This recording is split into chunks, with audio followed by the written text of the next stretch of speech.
From the depths where Poseidon reigns, through thunder, wind, and driving rain, a queen ascends from myth and tide, with destiny upon her side. Horizon sirens sing, ancient legends awakening. Across the seas her banner flies, beneath the ever-watchful skies. Hear the oceans roar her name, hear the storm winds fan the flame. Every harbor, every shore knows the queen forevermore. All hail the pirate queen, La Cole, ruler of the restless soul. Through the darkness, through the foam, every sea becomes her home. All hail the pirate queen, La Cole, fearless heart and heart of gold. Guided by the gods above, bound by courage, forged by love.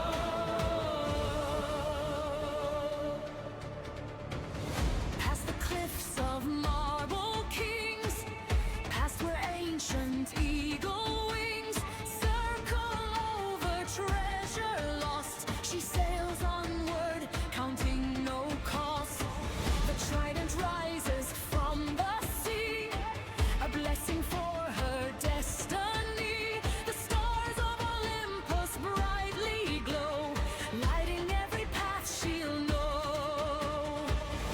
Raise the sails, raise them higher, feed the storm and feed the fire.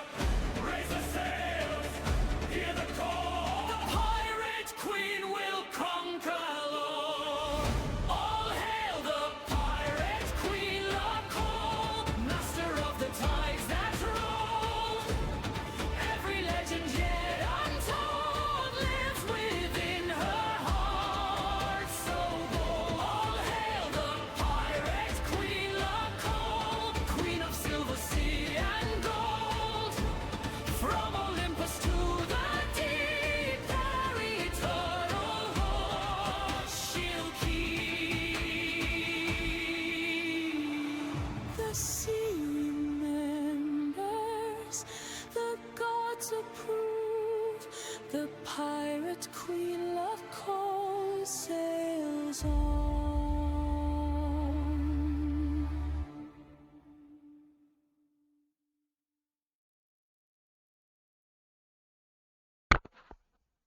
Hey AJ, welcome in. Okay, why is that not working? Oh wait, hang on.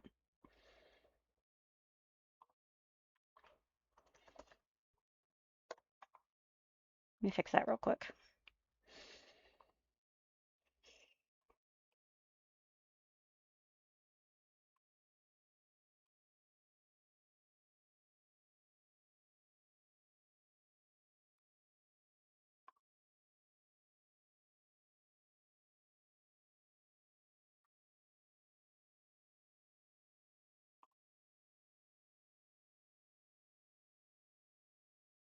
There we go, that shouldn't pop up anymore. Might help if I had the game up now. How are you tonight, AJ? Hope you're having a good night.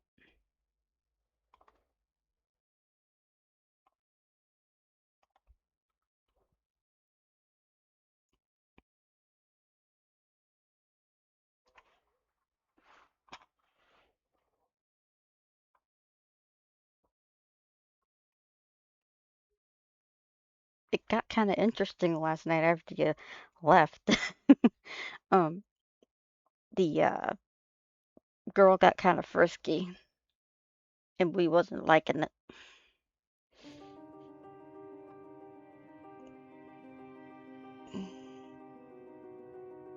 Make sure we're still safe on here. We are. Load. Might help if I actually had it up on the right thing. There we go.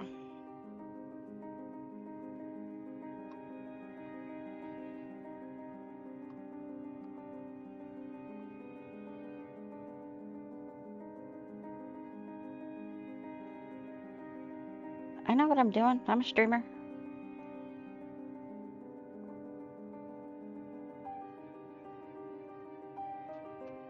Why are we unstable? This is bullshit. There we go.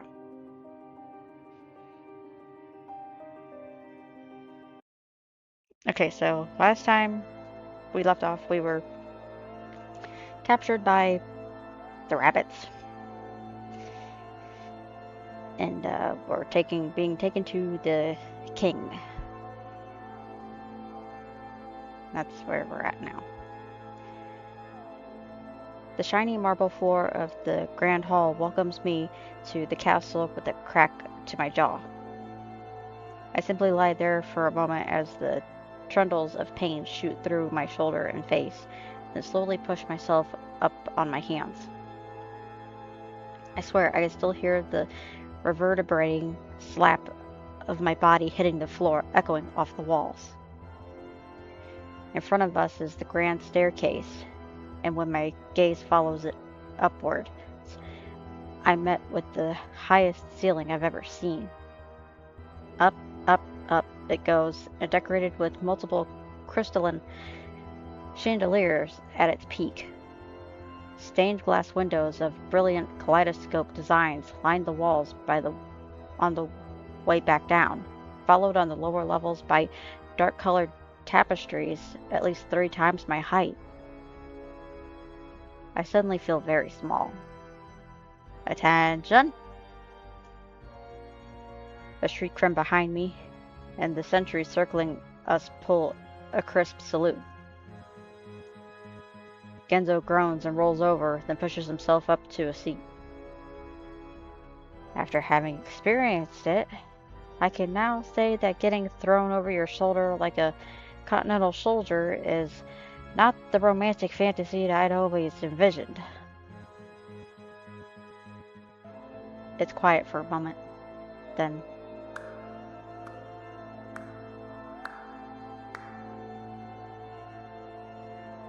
oh no.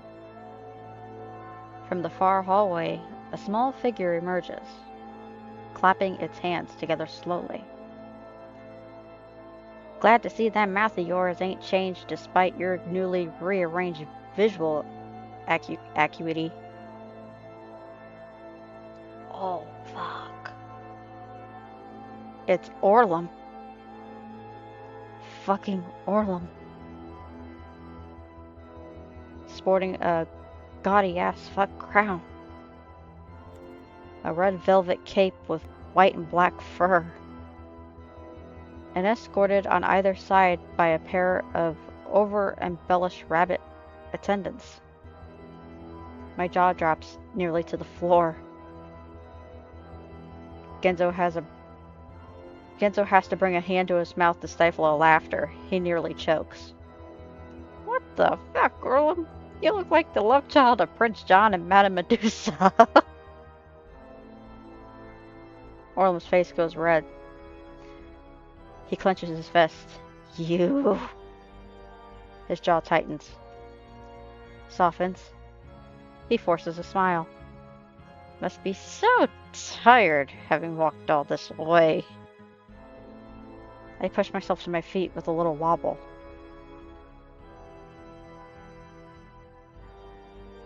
It's not so bad. I muse to try and find my balance. Pretty regal, actually. Orlam's eye twitches. Thank you, Iggy. His smile trembles for a second. I should have known you of all people would be able to appreciate my work. I take a step forward for stability, only for the nearest sentry to thrust his spear right in front of my stomach. I jerk backward with a stumble and almost sends me back to the floor. Now, there's no need for any of that. Orlam spreads his arms. These are my guests. I want you to treat them with nothing but the utmost respect. He glides towards us, little cape fluttering, and the sentry pauses, but ultimately retracts his spear. Orlam tut-tuts beneath his breath. He brings his hands up to fix my collar, brow rising momentarily at the side of my throat. Dear, dear. He shakes his head and then again. Dear, dear. You really are a mess, aren't you? What have you been through, you poor thing? I run a hand through my curls awkwardly. A lot, is all I could say. His hands go to my cheeks as he clicks his tongue. Come, come, I demand you get cleaned up. Then we feast. Surely that will have you in a better spirits, no? He gives my cheeks a little clap with his fingers, then throws an arm around my shoulder.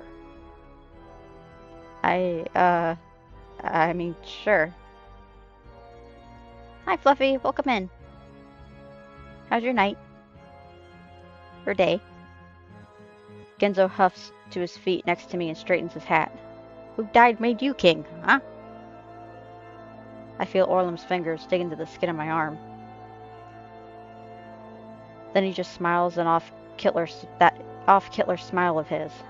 Laughs. Every syllable is perfectly enunciated with an identical gap between each. Wouldn't you like to know?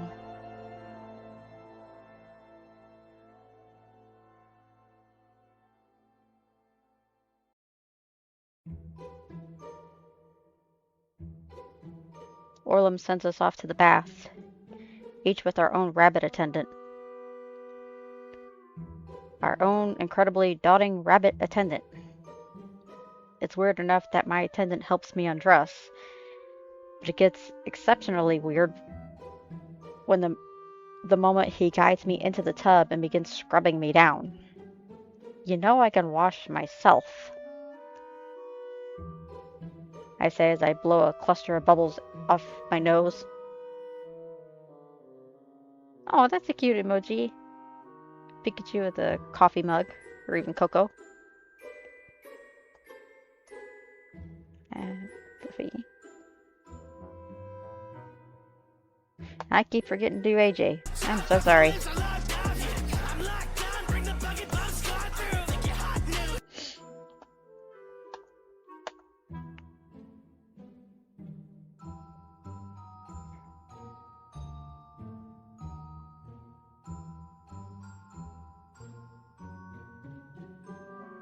The rabbit has my wrist in the air and is current scrubbing the underside of my arm. His Majesty wants to ensure you are spotless, is the only response I get. Once the cleansing has finished, and I feel as though I've lost about 3 layers of skin, I'm toweled off and dressed in a thick white robe.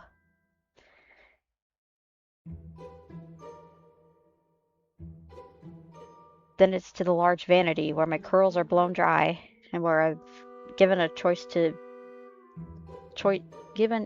view of the state of my face for the first time. I grimace at the mirror. Purple and brown bruises form a circle around my throat, coming to a head just beneath my ears, and my cheeks are lined with rough red scratches. Even my eyes look bad, dark and red, sporting twin black circles that stretch toward my nose. My attendant finishes brushing out my now fuzzy hair, and I place my glasses back on my nose. Thankfully, their thick frames hide some of the damage around my eyes. There's a knock at the door, and another rabbit enters the room, holding a neatly folded set of clothes. It takes me a second to realize they're my own. Wait, when did you... They've been cleaned and dried and perfectly pressed. I have no idea how. I couldn't have been in the bath longer than 20 minutes. My attendant, of course, has no inclination of letting me dress myself. I raise my arms, and he tugs my shirt over my head, smoothing it carefully across my front and back, then tugs me into my pants and cinches the waist tight with the clasp. My fear of doing something wrong and everything going to hell supersedes my severe discomfort with the whole situation. Once I'm finally finished, my attendant leads me back to the hall. Genzou and his attendant emerge from the door at the opposite side at almost exactly the same time. He looks disturbed. Was that the weirdest fucking thing you've ever experienced, or did they do something different to you? He hisses as our attendants guide us back downstairs. You mean with the bathing and everything? Yes. He shoots his attendant a wary look. My guy definitely spent too long on my dick. I feel my face flush. I didn't really pay attention. Truth be told, I'd spent most of my time in the bath with my eyes closed and thinking of England. At the bottom of the steps, we turn right and the rabbits take us down a grand corridor lined on either side of the Titanic-sized flags. Each one we passed is a darker shade of red, leading to a giant set of double doors on the end of the hall. Two more rabbit attendants step to the side as the doors open on their own like magic, revealing an enormous gold ballroom. And at its center, a long table piled with some of the most opulent food I've ever seen in my life. Plump roasts, golden rolls, buttery pies, cakes with more tiers than I could count. And colors. So many colors.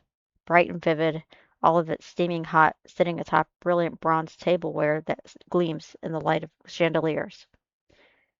There's even a real working fountain pumping out what looks like pints of liquid chocolate. My eyes practically bug out of my head. Next to me, Genzou makes the sign of the cross in front of his chest. Forgive me, Father, for I have sinned. A feast for the eyes, no? We spared no expense, a laugh. Not that we would need to. Genzou twitches. Do you have to do that creepy coming out of the shadows thing like some kind of fucking rodent? Orlam just smiles. His already heavily lidded eyes squinted further in amusement. I get to eat all this every night. I'm sure it's quite the treat for both of you. Yeah. We're real impressed with your ability to wish your way into power. Genzou rolls his eyes. Orlam ignores him. He ambles over and throws his arms around both our shoulders. Gentlemen, it's been so long. Can't we just enjoy this evening of opulence together? The night's still young, after all. We'll live like kings. Or as close to as you two will ever get. Genzou winces, but allows himself to be guided toward the table all the same. It is rather tempting sight.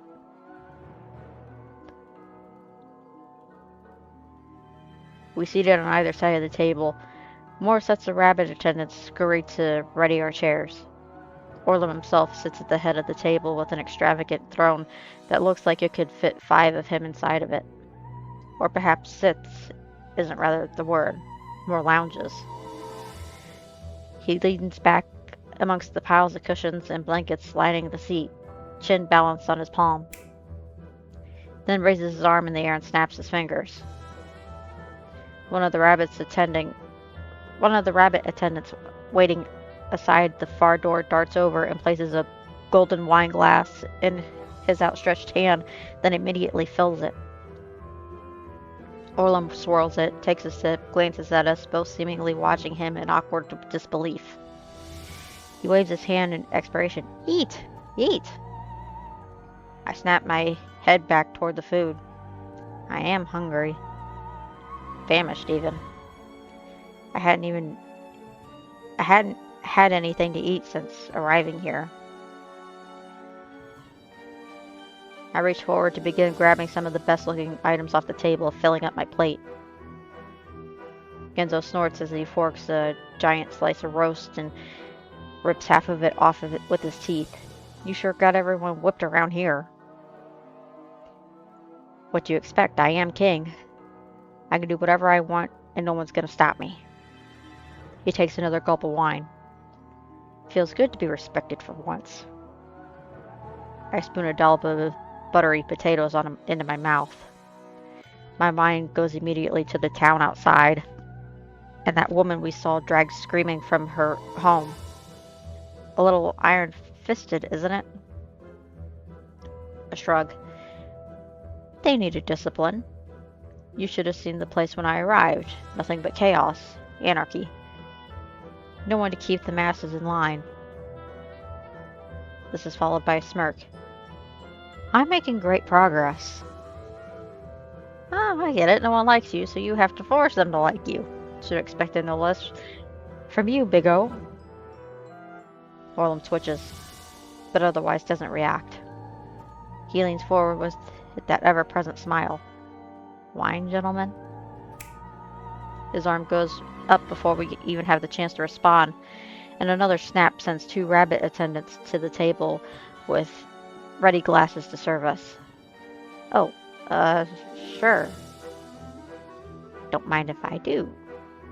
Genzou promptly downs about half his glass in one gulp. I slip slowly on my own, washing down a chunk of what seems to be bacon-wrapped asparagus. My gaze goes back to Orlam. He's watching Genzou.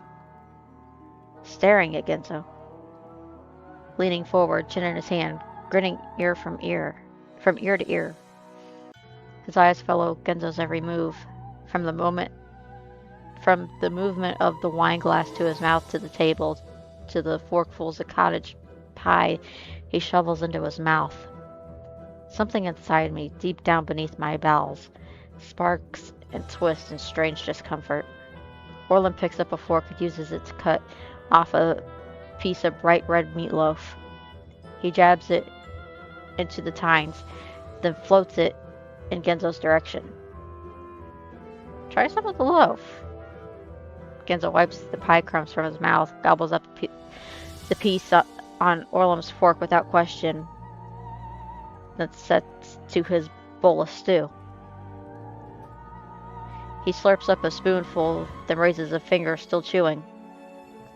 None of this negates the fact that I think you're a conniving douchebag, you know, just that I'm really hungry.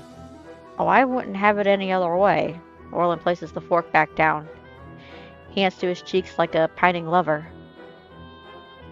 Another lightning-like jab to my gut.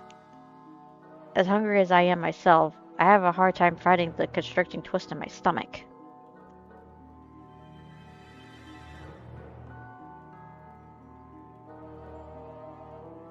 Okay, I'm having a hard time with these 3 answers here.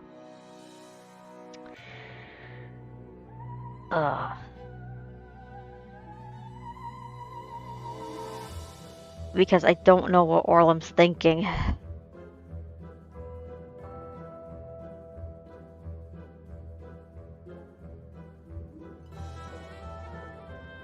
Because I wonder if he's trying to impress Genzou, or if he's trying to make Iggy jealous.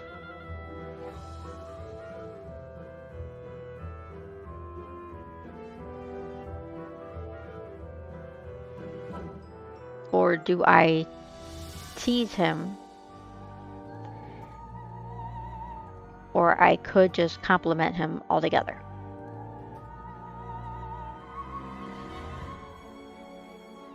Welcome, it's nice to meet ya. Sorry there's no angels that greet ya. I can tell by your facial features That you were expecting something else. Hi, Kit Kat. Welcome in. Thank you for the raid. How are you? Welcome in, raiders. Welcome, it's nice to meet ya. Sorry there's no angels that greet ya. I can tell by your facial features That you were expecting something else. Miss Touch Me. Thank you for the raid.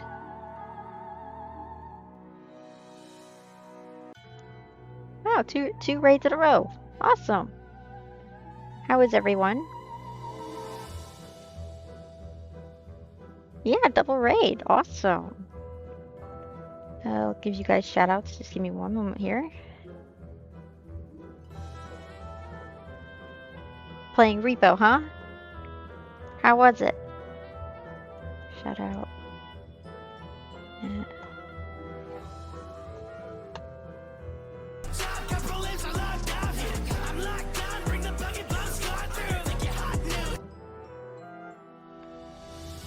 Hope you guys had fun. Playing together and made it to level 8. Oh, nice. I think the furthest I've made it was maybe 4 or 5, and that was even with a group.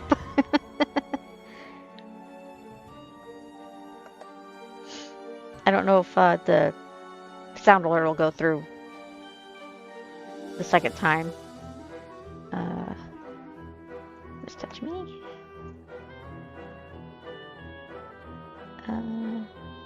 I don't believe I'm following you, hun. I'm not. I will follow you now. There we go. But yeah, thank you for the raid, guys. I appreciate it. And you.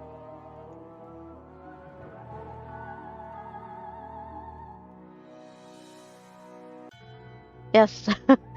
Please do. 4 a.m. But I'm glad you came in and thought of me for a raid. Story continues. Yes, it does, Zeus. Welcome in.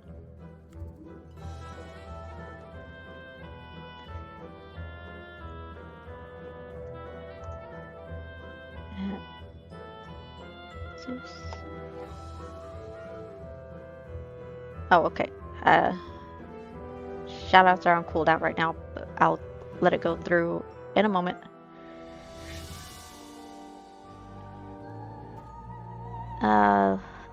Let's try get a room. As usual, when faced with an uncomfortable situation, you're gonna tell your captain what to do? Really? Huh? Thought we had this discussion the other night.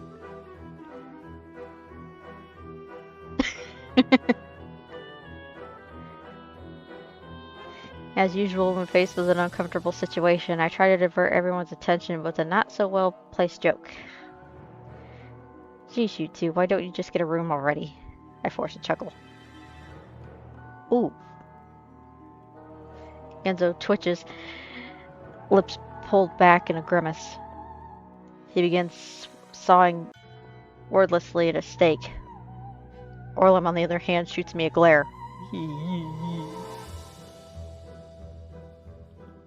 What?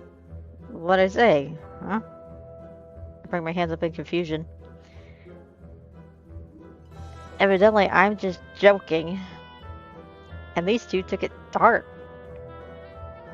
Always the kid, or are we? Orlam's eyes widen.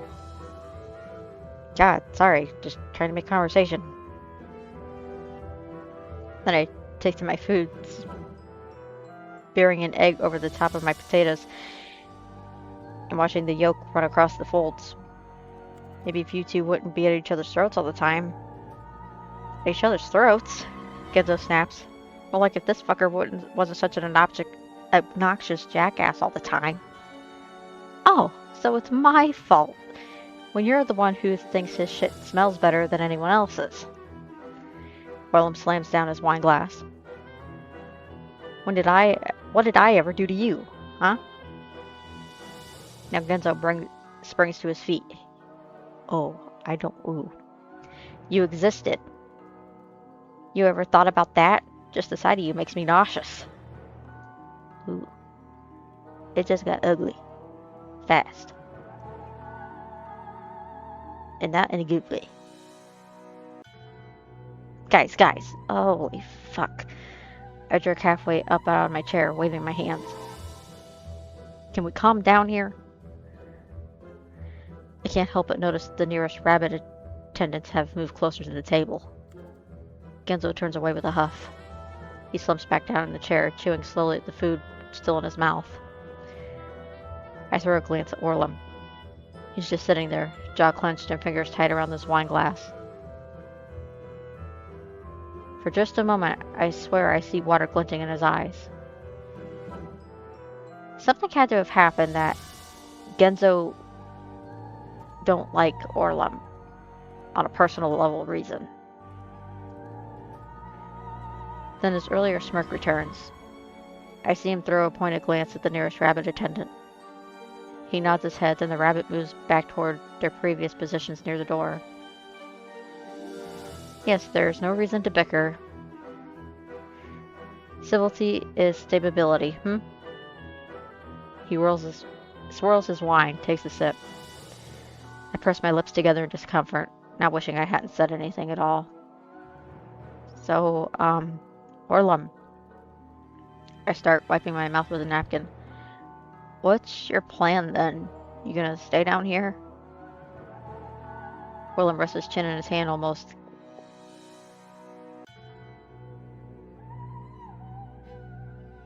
laxedly. Oh, I don't know. Just playing it by ear, I guess. It's not like anyone's gonna miss me up there.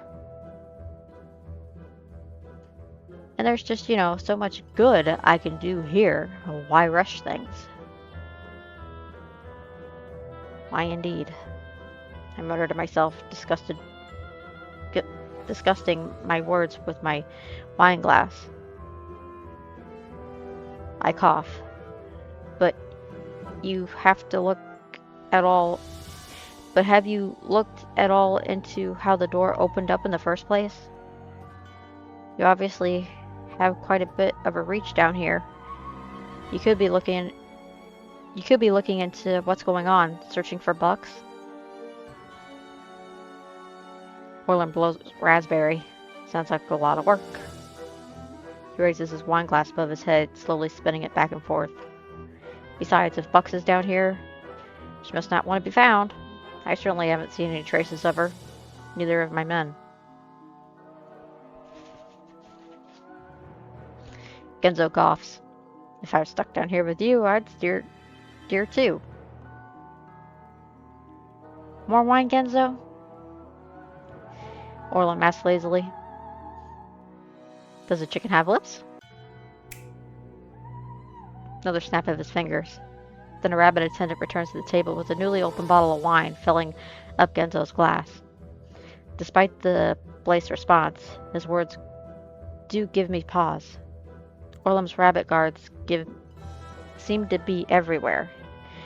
If even they've never run into Bucks. Maybe she really isn't here? But that doesn't make any sense. Something wrong, Iggy? Something wrong, Iggy? Orlam's leaning towards me this time. Not enjoying your food? I give a little start. No, it's not. I run a hand through my curls. Tiny trindles of sweat are beginning to form on my forehead. Just not feeling super hot, I guess. Maybe I need to lie down for a bit. Of course. Of course. You've surely been through quite the ordeal. He snaps his fingers again. Guards, take Ignatius to the room we've prepared. He needs his rest. 2 guards emerge from the main doorway. They march over and pull my chair away from the table. I stand up somewhat hesitantly and throw Genzou a look across the table. He's still chomping away happily. Catch up with you later, Eggs. Yeah, okay. Sleep well now.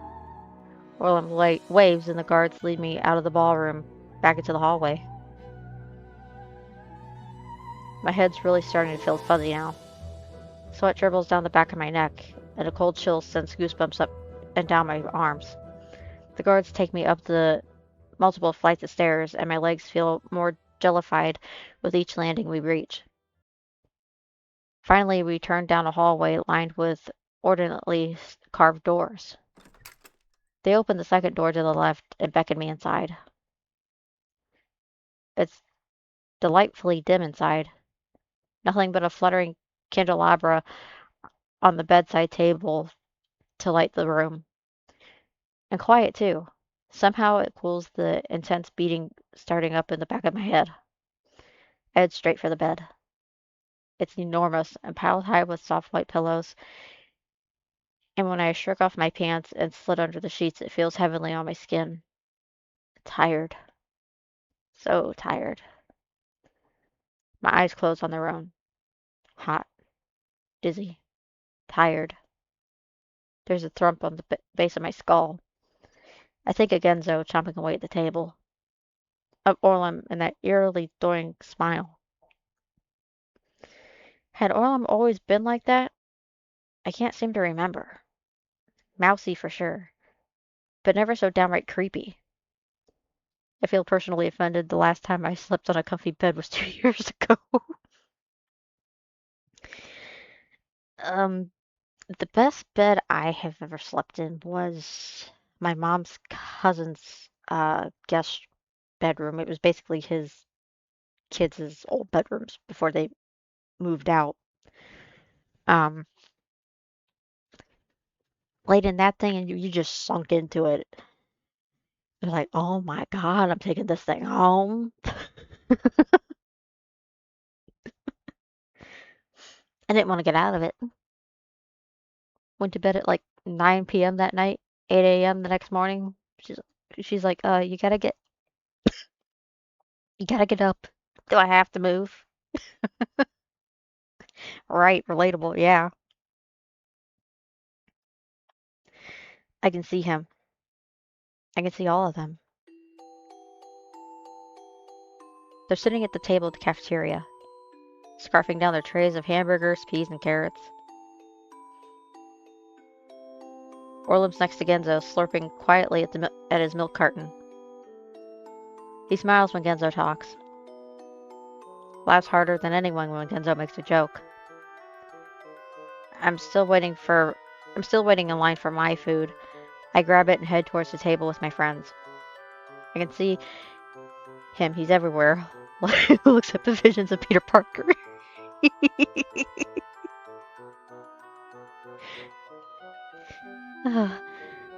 We're in a multiverse.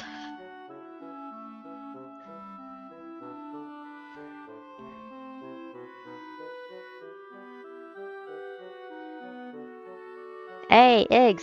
Hey, Iggs is here. Genzo glances at my arrival. Oh, no. Pretty sure that one timeline my cousin was a Spider-Man.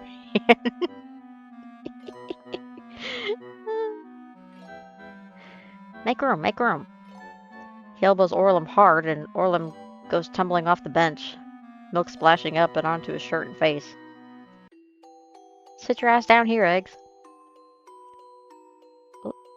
I stand there a moment, looking at the vacated seat, looking at Orlam on the floor. Orlam turns his gaze helplessly. Finally, I sit down and push Orlam's tray out of the way. I don't say anything. Oh, okay, now I see what's happened here. Genzo wraps his arm around my shoulder with a laugh and launches straight back into the story he'd been telling. On the floor, Orlam pauses, pushes himself up on his bony little knees, and reaches his tray, face dark. He spends the rest of the lunch in silence. He's pissed at both of them. My stomach gurgles. Maybe we were too hard on him all these years. I'm not even sure why he kept hanging out with us, to be honest. No other friends, I suppose. None of us had any other friends.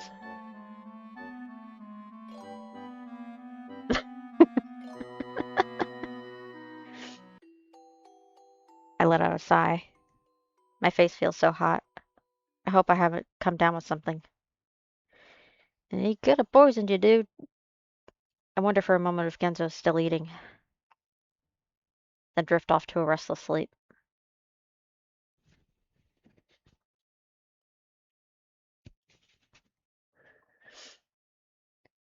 What do you want, Iggy? What do you wish for more than anything else in the whole world? For real, though, that's kind of disturbing, mistreating a friend while knowing he ain't got any others. Um, I kind of know the feeling, honestly.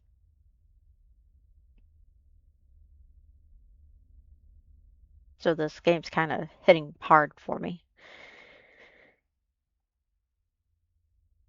I'm not sure what it is that wakes me up. My sleep hadn't been all that deep, and I could vaguely remember tossing and turning a few times. But even then, my head had remained foggy and my breath slow. Now, however, my mind feels as sharp as a tack, and I can feel my heart beating at a quickened pace against my ribs. I open my eyes. The room is dark. The candles must have gone out at some point. But it's quiet, motionless. Nothing and no one there woken me up. Could have woken me up. I stare at the ceiling. My forehead and cheeks are sweaty, and my legs feel restless. The strange feeling in my gut from dinner is back. Not quite as pronounced, but still there, lying low, and every so often sending twinges of anxious nausea up into my stomach. I don't, because back then I kind of just avoided being attached to any specific peer group. Yeah, the last time I tried to make any IRL friends, I was 16. The friendship lasted till I was about 18, and I have health issues, and it boiled down to that. I was too sick to do anything, so she more or less told me I was better off not having any friends because my life is too toxic to be around.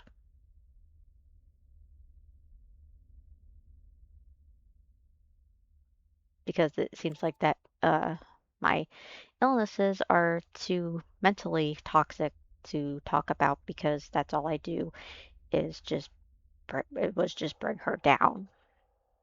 But I think it ultimately had to do with because I couldn't go to college and she could.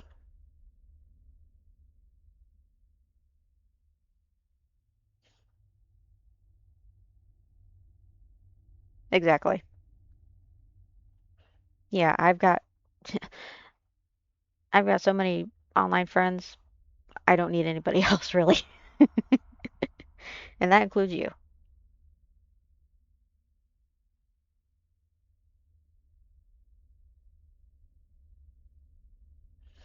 I roll over, pause a moment, and slide my feet off the side of the bed and sit up. I reach for my glasses and my heart and I reach for my glasses and will my heart to calm.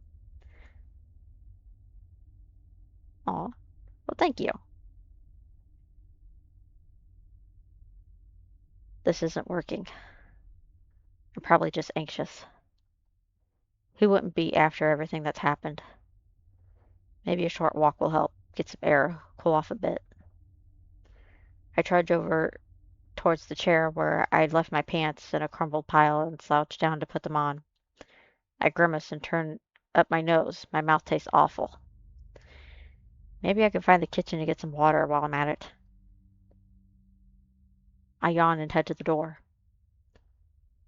The light at the hallway blinds me for a moment as I step outside. It's equally as quiet out here as it is in the room, and once I'm able to look around, I find myself alone. No guards, no attendants. Just one big empty hallway with door after door after door.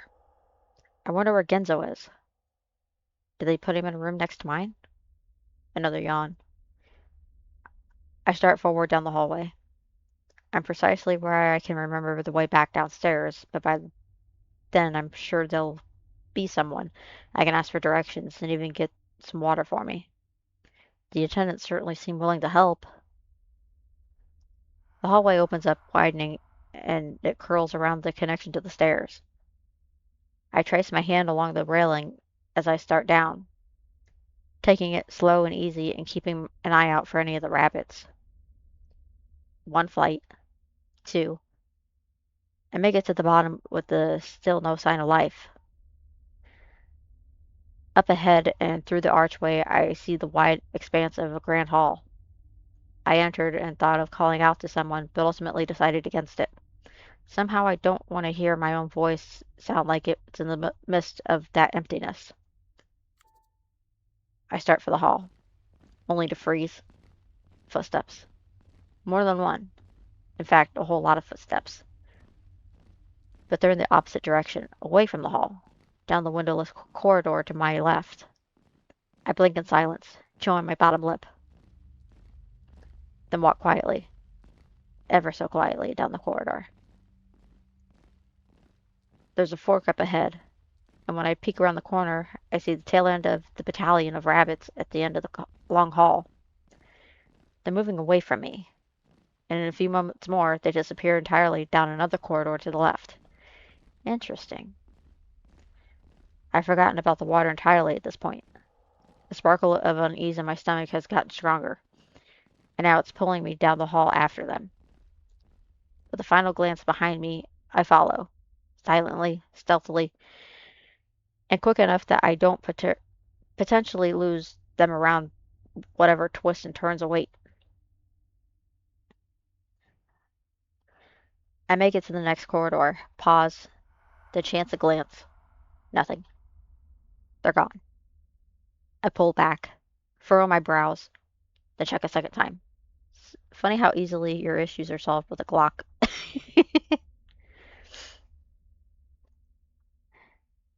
Still nothing.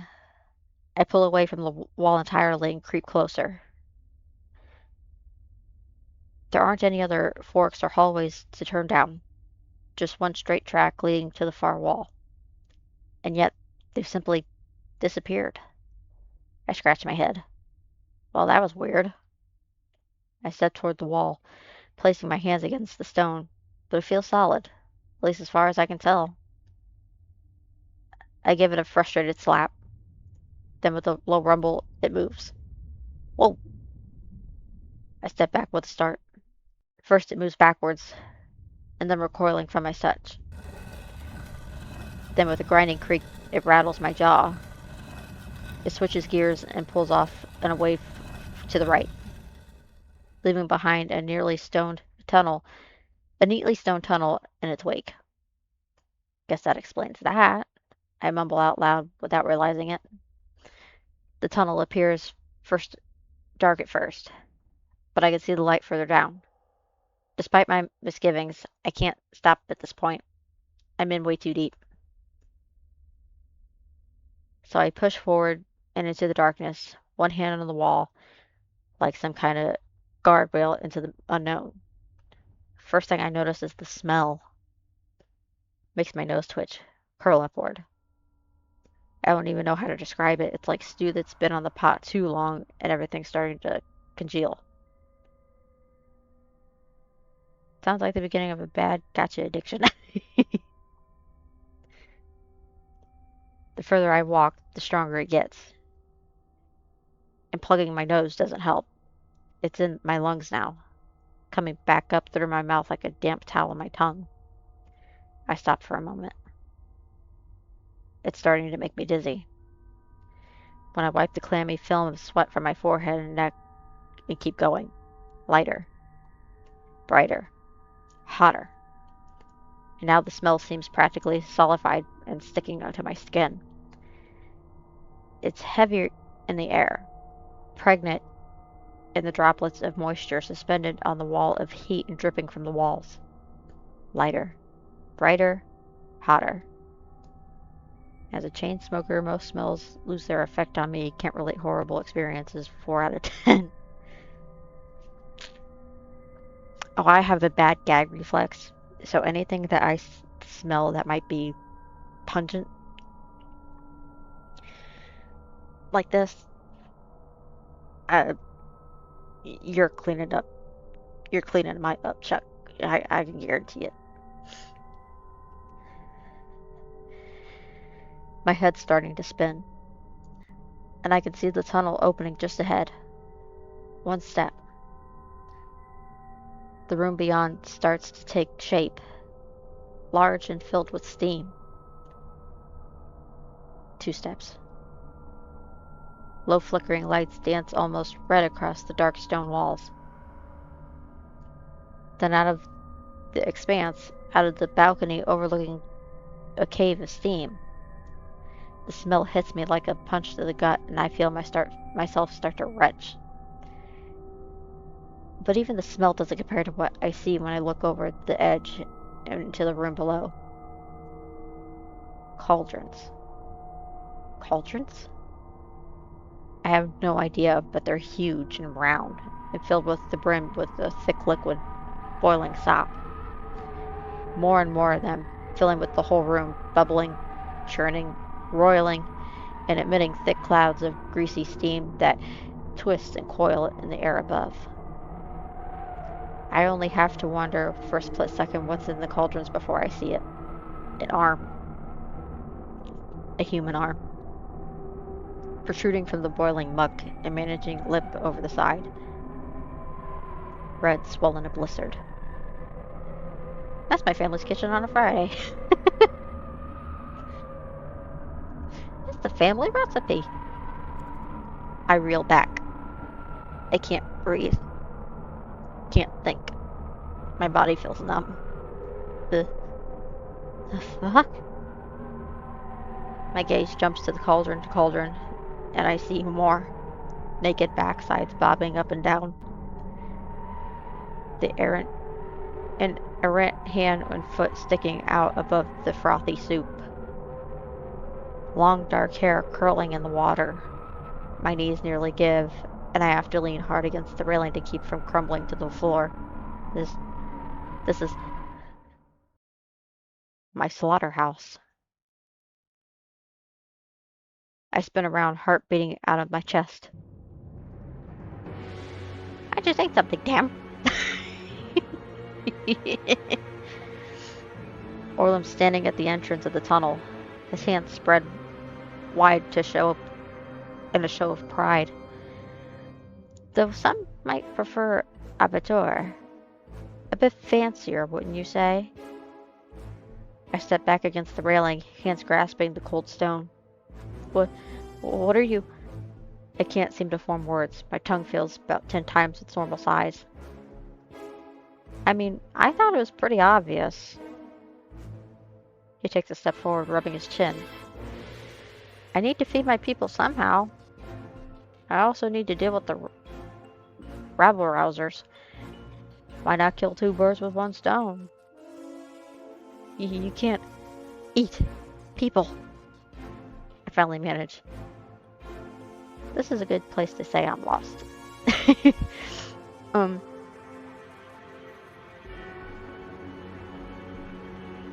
I think he got his revenge on the bullying. You certainly didn't seem to have a problem with it earlier tonight. Oh, shit. I think we just found Hannibal Lecter. My pupils shrink in their eye sockets as my blood runs cold. I think back to our meal in the ballroom, of the steaming roast, the meat pies, and bacon wrapped asparagus.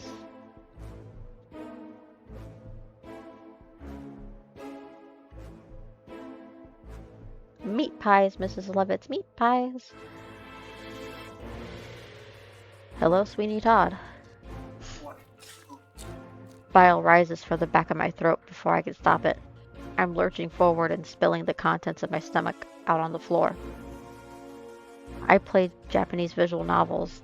There was cannibalism in it, and it led to disease and everyone who joined in on it that died. Yeah, I'm trying to think what it's called. I think it's called Kuro. It's a real disease that people who actually eat this get. It affects the brain.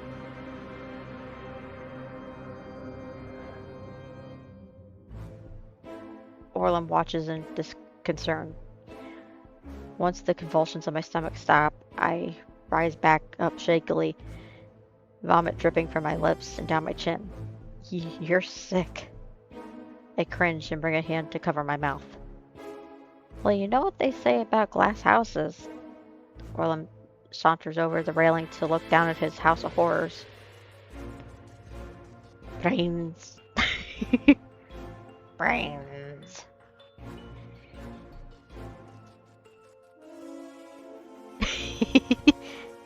Cringe. Did I say that a little too well for you? The flickering lights color his face red in the steam. You know, I was going to leave you out of this. This is a matter between me and him, after all. But, well, you had to go snooping and find this place. And I'm afraid that just won't do. Kings need to keep their secrets to stay just that. Secret. 10 out of 10 impression of how I'd see it. He turns toward me with a playful smile. I take a step backwards. 1,000 alarm bells going off in my head. Where's Genzou? Probably just waking up, I'd imagine. I twist toward the railing, eyes searching the room frantically. Then I see him. Far off the right, lying on the floor, surrounded by a circle of guards. Ganzou! I screech. Orlam begins walking toward me, and I spin around in a panic. Plead with Orlam. I have to stop Orlam. Have to convince him have to convince him against this no matter what it takes. The only way out of this. Rather than backing up, as he likely expects, I dart forward and grab the collar of his shirt. Kings indeed need secrets and power. Just get adapted into a card game and you'll be weaker than a maid with giant scissors.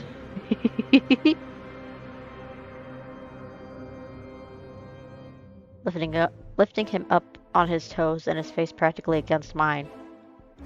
Orlam, listen to me, please. Despite the trembling of my body, my voice oddly steady. Okay. Orlam's eyes blink in surprise, mere centimeters from my own. I know, I swallow. Things haven't always been great between us, but this isn't the way to do things. My mind flashes to Gigit, her face, her eyes when they turned on me, warped and distorted, and brimming with irrational rage. So much rage. This place, it does things. It's done something to you. But you can fight it. Tears spring to my eyes as the sheer desperation packed into my voice. Another blink from Orlam. Then his lips curl back into a smile. Done something to me? Whatever do you mean? He brings his hands out to his sides. In that instant, I see his gaze towards something behind me before I even have a chance to think about turning around. Ooh! Something damps down my hair and snaps my head, my neck, my entire spine backwards away from Orlam with a shuddering crack that sends my glasses flying. I don't move. I can't move. My body's gone numb. My neck. There's something wrong with my neck. I'm looking too far backwards. It's tight. It's so tight. I can't breathe. All I can do is stare helplessly up toward the ceiling and the face of the rabbit whose hand is still clutching around my curls. My hands slide away from Orlam, who falls back down to his heels.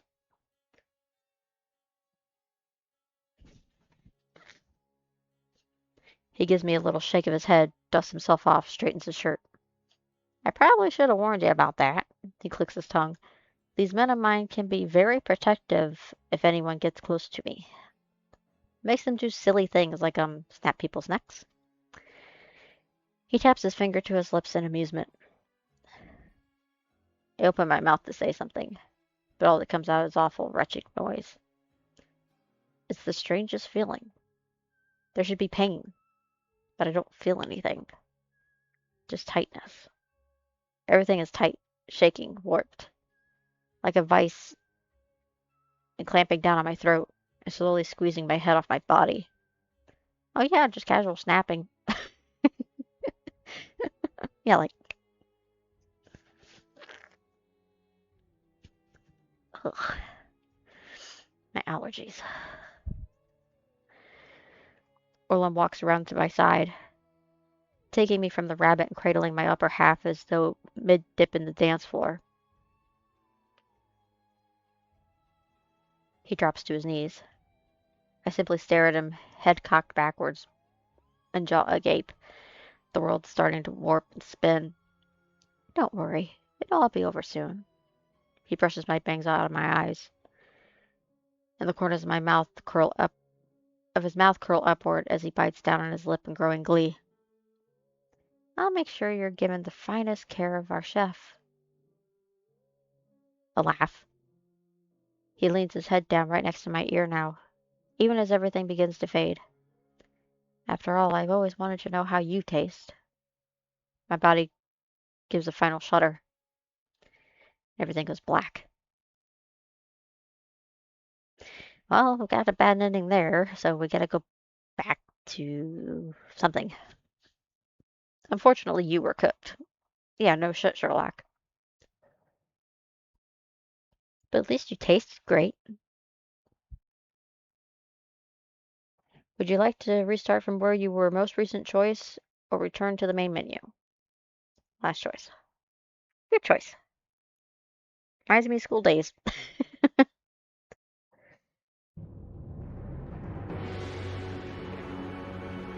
You know, I was going to leave you out of this. This is a matter between me and him, after all. But, well, you had to go snooping and find this place, and I'm afraid it just won't do. Kings need some of their secrets to stay that secret. He turns toward me with a playful smile. I take a step backwards, 1,000 alarm bells going off in my head. Self-preservation is key. Yeah, it said that this game had multiple endings. Where's Genzou? Probably just waking up, I'd imagine. I twist toward the railing, eyes searching the room frantically, and then I see him, far off to the right, lying on the floor, surrounded by a circle of guards. Genzou! I screech. Orlam begins walking toward me. I spin around in a panic.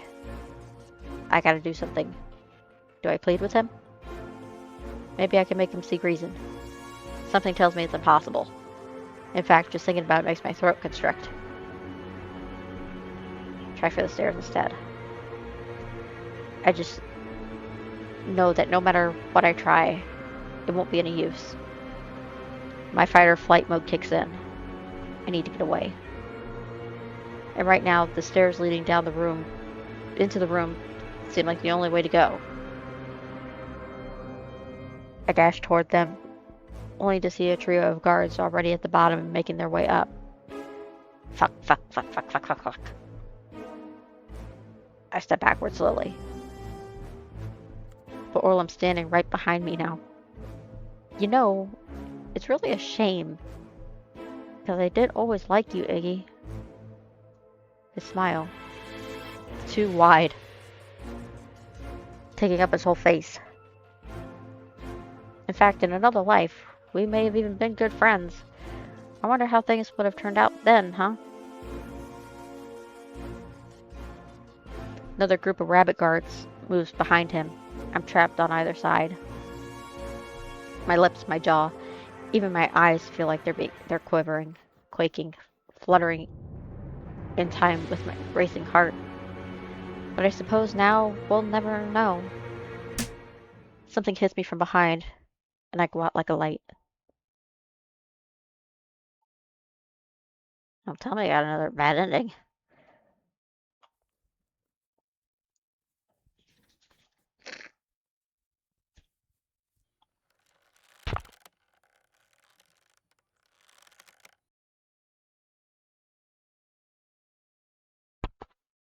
First thing I feel when I begin to come to is something cinching itself around me, tight, followed by the sensation of my legs leaving the ground.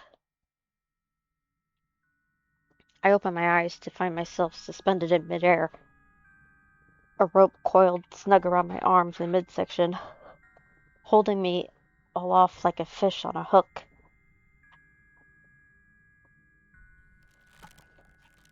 I kick out my legs, shake my shoulders, try to swing forward, but it's futile. All I can do is knock the breath out of my lungs and tire myself out. Oh, good, you come too. Orlam has his hands on his hips, grinning at me from ear to ear. Wouldn't want you to miss all the fun. Now wake up, Sleeping Beauty. I glance to my right and see Genzou in a similar predicament.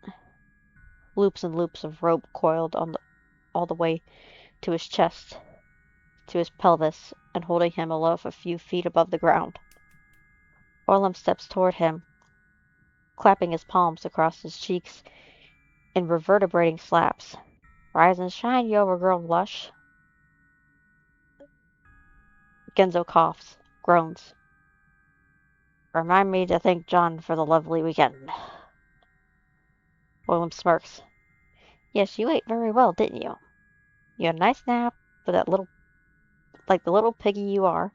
Unfortunately, it's time for all the little piggies to go to the market. Genzou looks 10 shades of confusion. He still seems out of it, watching Orlam with his jaw slack and one eyebrow cocked. He blinks, glances down at himself. Well, this is an interesting development. Genzou, I hiss. Genzou turns his head toward me almost lazily. Ah, Eggs, you're here too. What are you doing here hanging around? Genzou, be serious. This isn't a fucking joke. Orlam lets out a pulse of laughter. Genzou, serious? He couldn't be serious if his life depended on it. Except maybe when tormenting me. You always took that pretty seriously, didn't you? He jabs his finger to the underside of Genzou's chin, cocking his head upwards. Oh, God, is that what this is about? Your butt hurt I picked on you when we were kids? Genzou rolls his eyes. Get a life. Sounds like the worst round of D&D ever.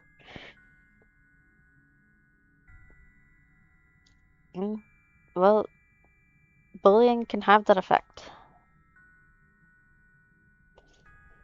Orlam's face goes pink, red, purple. Picked on? Picked on? You ruined me, Genzou Ichihara. Ichihara. He clenches at his hair. And you never even realized it, did you? Damn. You're whipping out last names. I'm in big trouble now. Shut up, shut up, shut up. Genzou grins.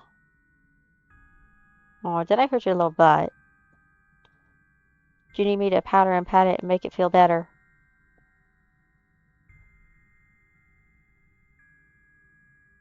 I'm not reading that last line all the way. I'm just going to read part of it. Maybe suck up while I'm at it.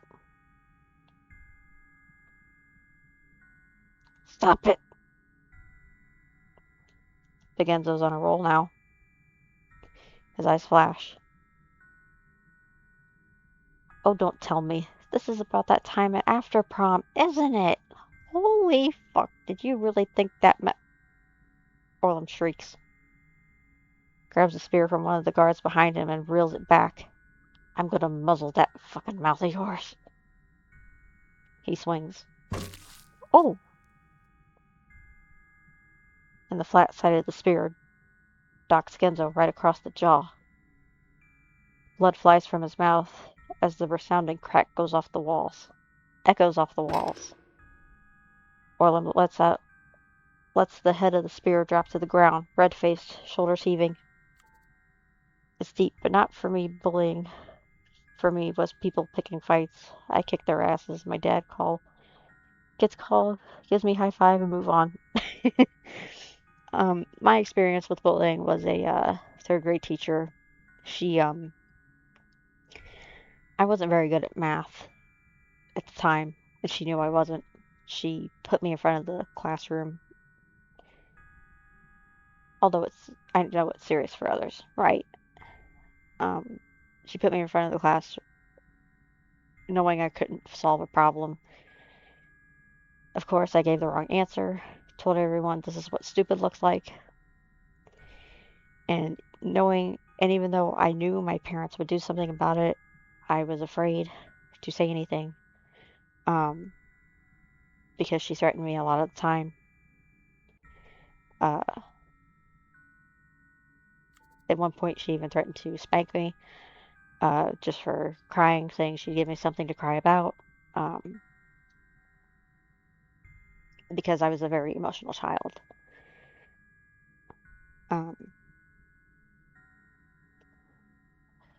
But due to that, I was able to go into homeschooling and tell my story to my 8th grade English teacher, which also ended up helping lead to a suicide awareness program at my school.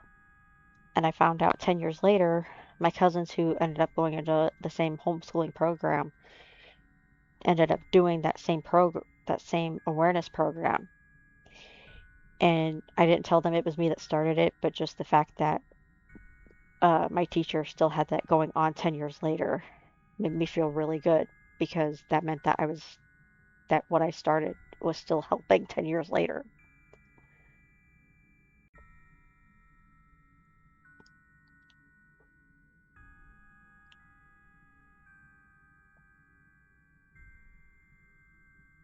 Fourth grade teacher tried to do the same thing. She took my pencil case and I bit her arm so hard she bled. My mom forced me to apologize, yet she also bought me ice cream, so we were cool. Hey, it worked out both ways, huh?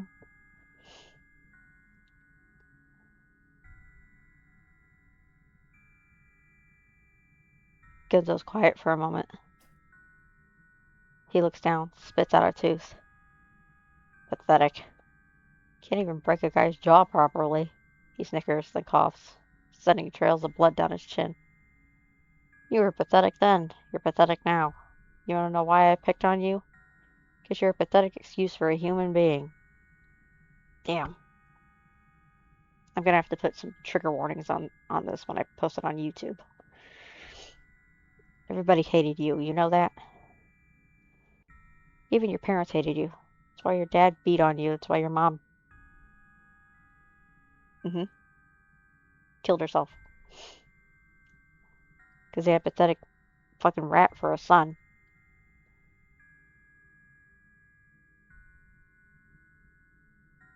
I'm tangy from the game I played yesterday. Won't take that shit lying down. That's how petty I could be. Damn, Genzou. Yeah, I know.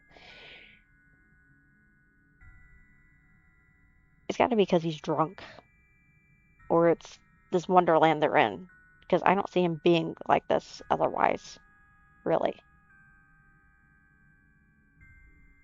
Orlam wails. He brings his hands to his cheeks, clutching his face, clawing at his eyes. The wail morphs into a scream, deepened, heady, ripped straight from his lungs. He reaches for the spear, reels it back, slams it into Genzou's chin again. Then from the opposite direction. Again. Again. Genzou's head rushes back and forth from the subsequent crunch. Finally, Orlam crumbles. He lets the spear fall from his hand and sinks to his knees, his face in his palms. Genzou's face is a wreck.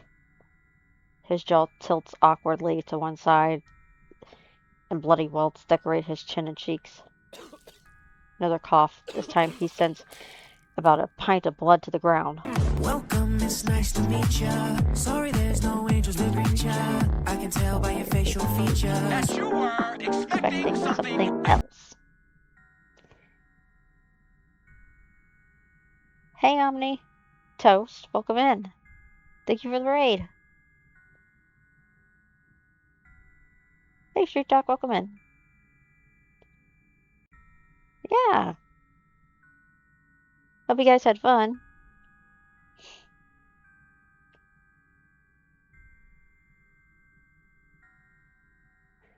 If nobody is following Omni Toast, please do that.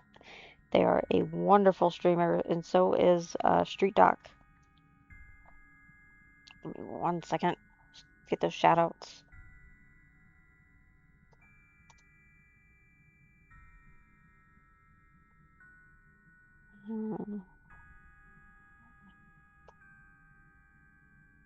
That ain't gonna work. I know how to spell. There it is.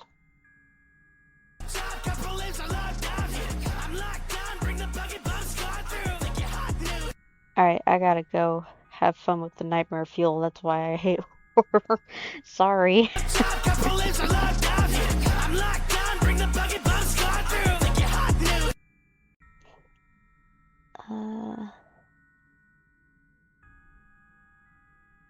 extra swallow.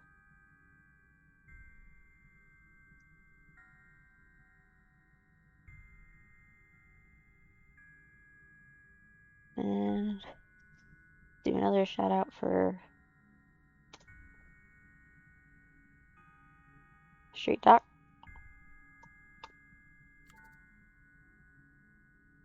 Yeah, I know. On cooldown again. Welcome, it's nice to meet ya. Sorry there's no angels to greet ya. I can tell by your facial features That you were expecting something else. Hi, Prob. Welcome in. Thank you for the raid. I'll do shout outs again in a second. I have it on cooldown. It's on cooldown.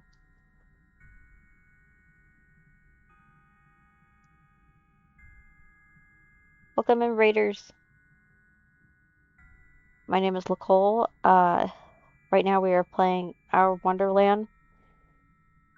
It can get a bit gory at times, as you can see the screen right now. Right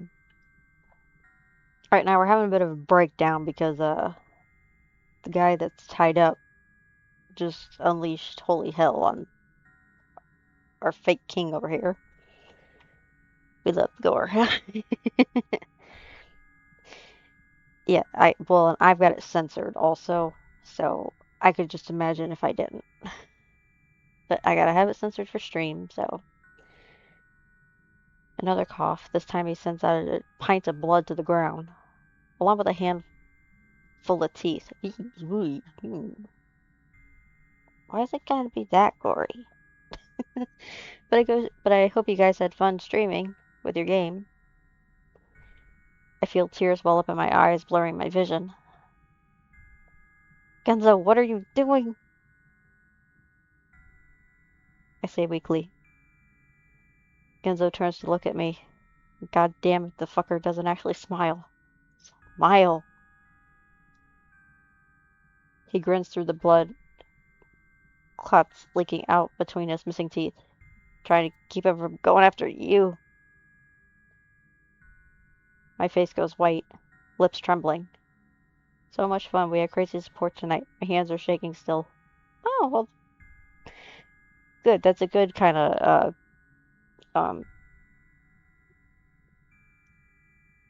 not anxiety, but, excitement. It's in that moment that Orlam begins to laugh. It starts as a tiny chuckle, barely even noticeable,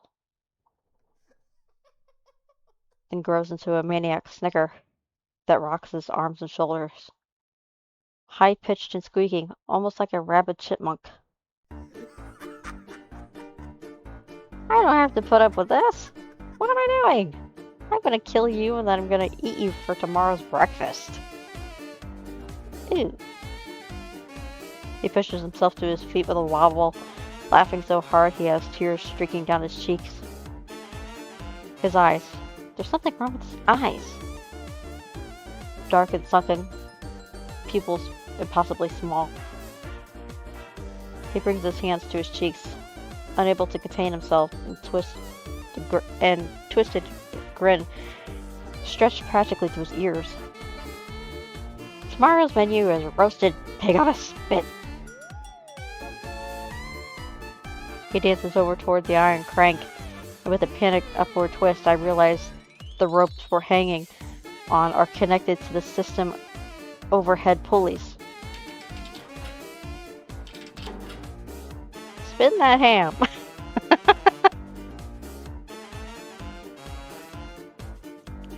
Hey, that's my man over there. He's about to cook here.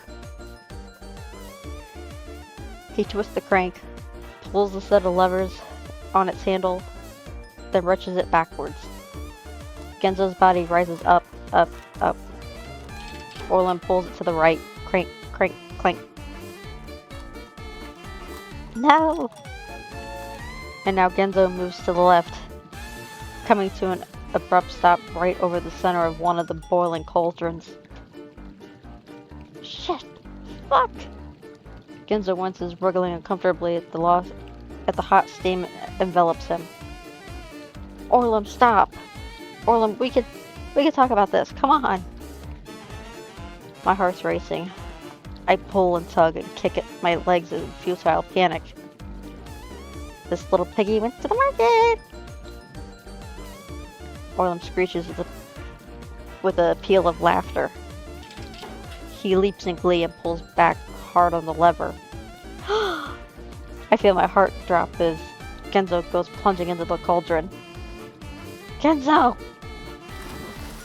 There's a sickening splash, water spilling up and over the edge and onto the floor below. Orlam wrenches the lever back, and almost immediately, and Genzou's yanked back out. Every inch of his exposed skin has turned pink, and steam is rolling off his body. Orlam. He starts, his voice low and phlegmy, and filled with strange, deep-seated helplessness. I've never heard him like this before. This little piggy stayed home. Orlam jerks down on the lever again. Genzou sent flying back into the boiling water. Then he pulled him back up out. His body sags in ever. I can hear him struggling to breathe, throat gasping, chest rasping. His skin's turned a brilliant shade of red. I need to do something. Anything. He's gonna die. I twist my head from side to side, looking for something, looking for anything, taking in our surroundings. But there's nothing. It's just cauldron after cauldron after cauldron. And beyond those, Orlam and the battalion of rabbit guards. Fuck, fuck, fuck, fuck, fuck. This little piggy had roast beef. I hear Orlam squeal, and the telltale sound of the lever, followed by a giant splash. I don't even look this time. I don't have time to look. I have to figure something out. That's when I see it. The cauldrons. Either because it was a rush job, or Orlam and his men had no idea what they were doing. They're actually pretty precariously structured. They're held up above the roaring fires by nothing but 4 wooden planks, one on each side without any sort of additional support.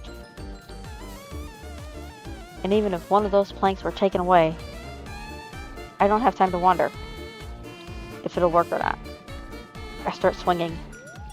There's a cauldron not far from my left, and with a little bit of momentum, I may, just may be able to reach the closest plank. I hear Genzou get pulled out of the water. He gasps, sputters. His breathing sounds like it's being wrenched across the sandpaper, like nails on a chalkboard. Further. I build up the momentum. Swinging, swinging. This little piggy had none. Another splash. Orlam and the rabbits are so focused on Genzou, they don't even notice my antics. Closer, closer. I reach out my foot the next swing over. I touch the plank. I can reach it. Just need more power. One more swing. 2 more swings. I'm going pretty fast now. It might be enough. It might be enough. I hear Orlam shriek, and the piercing laughter sends my heart into overdrive. This little piggy went wee wee wee wee wee wee all the way home. I fly toward and kick with every ounce of strength I could possibly muster. My foot connects. There's a sharp snap, and the plank goes spinning away from the cauldron. Everything suddenly goes very fast after this. There's a heavy groan from the cauldron, and it tips forward. Then snap, snap, snap, snap. The additional weight breaks from the other planks. The cauldron falls onto the fire with a thundering crash and rolls forward, spilling out gallons and gallons of roiling, frothing muck across the floor and toward the group. Orlam shrieks and jumps backward at the encroaching wave. His rabbit guards follow suit, leaping back in fear. "What are you doing, you idiots?" Orlam yelps. "You're wearing armor. Go stop him. Clean this up." But sir, the rabbit in front clenches his spear. Iron's highly effective conductor of heat. Walking in that boiling water would cook our feet like miniature killins. Orlam clutches his hair in disbelief. You useless lagmorphs. I don't waste a second. I begin bouncing and kicking as hard as I possibly can, pulling and yanking and stretching the rope until one forceful jerk it snaps. I go tumbling onto the floor. I land with a splat in the hot water and give it a breathy yelp. My arm and cheek burn with it, so hot it makes my eyes water, but I can't let it stop me. I roll towards the piece of wood, scattered from the fire, and still burning and smoking, the small of my back straight into a particularly glowing remnant. Burn, burn, burn, burn, burn, god damn it! I can smell the coils of rope singeing, feel the heat transferring through it and onto my skin. I press down hard and begin wriggling, pushing out with my arms and snap the charred bits of rope the moment they become weak enough to break. It doesn't take long. With a jagged rip, the fibers of the other ropes loosen, come apart, which is enough for me to snake my arms out of the bindings and frantically pull the rest off. Then I'm to my feet, taking only half a second to ascertain the situation before running towards the next closest cauldron and kicking at the planks pointed toward Orlam and the rabbit. It goes down with a heaving quake, sending another wave of freshly boiled slop toward our captors. Orlam screams and stomps his feet. The rabbits back up further. I topple one more cauldron, then race toward the cauldron beneath Genzou and send it spilling too. I can feel my feet burning in my soaking socks and shoes. I pay them no mind. My adrenaline seems to be masking the pain, at least for the time being.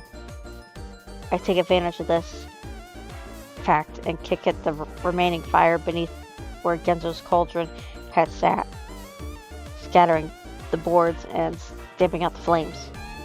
When I reach up, jump and grab Genzou's shoulders. I let my full weight tug down on the rope, and it separates with a snap. We fall to the ground with a giant smack. My head rings. I push through it, pulling up, already tugging at the ropes cinched around Genzou's arms. Damn. Genzou, buddy, come on, wake up. Wake up. I yank away the ropes, slapping his cheeks. He's out cold. His skin is deep red and thick. Leather splotches decorate his neck, chin, and forehead. I feel myself sweating just in the steam spilling up and away from his body. Wake up, wake up, wake up. I can't carry you. Tears of frustration prick at my eyes. Finally, he lets out a cough. When he cracks open his eyelids, his eyes have gone white. Biggs? He croaks. I can barely hear him. Do me a favor. I lean closer. Well, what is it? Another cough. Could you poke me with a toothpick? Because I think I'm done. You fucker. I pull him up to a seat. He wobbles for a moment, but ultimately seems able to hold himself up. You gotta try and walk for me, okay? It's the only way out of here. I'm not leaving you the fuck behind. I stand up, grab his hand, pull him up beside me. He leans heavily against me. That's it. Come on. I loop an arm around his back and begin to move, sloshing through the layer of water on the floor. He manages to move his feet fast enough to keep up, but doesn't seem able to do much else. He's got about half his weight on my shoulders. Stop him! Stop him! Orlam's screech erupts my thoughts. Shit. My heart nearly leaps out of my chest. I'm gonna have to buy us more time. I start for the stairs as fast as I can, making a beeline toward each cauldron along the way. 1, 2, 3. They go down, sending more and more boiling water onto the floor. I can't feel my feet anymore. My legs are screaming, my heart pounding. We've only got a few minutes at most. I can hear Orlam screeching and yammering and batting at the rabbits with the handle of his spear. The rabbits themselves still refuse to go into the steaming water. Iggy fucking Maxwell. I hear as I start up the steps, but I don't have time to look to check to see if he's following yet. Up, up, up. I tug Genzou at the steps. I don't think I'd ever held someone so tight in my entire life. My body screams with every step, but my ears are straining for the hint of those iron boots racing up the steps after us. I finally tug Genzou out onto the landing. Just before we escape into the tunnel, I catch a glimpse of rabbits splashing through the water down below. Fuck, fuck, fuck, fuck, fuck, fuck, fuck. I throw myself into the tunnel, begging Genzou to move faster. Come on, come on, come on, come on, come on, come on, come on. I can feel tears of frustration building up in my eyes. The tunnel ends, and we fly out into the stairway into the main hall. I'm gasping for breath at this point. I hoist Genzou back onto my shoulders. I feel him starting to slip and search for the door through the sweat leaking on down into my eyes. Come on, Genzou, come on. Stay with me. Stay with me, buddy. I tug him toward the entrance. Slam my hip against the door. It opens with a heavy creak, just enough for me to slip just enough for me to slip the two of us outside and out into the garden.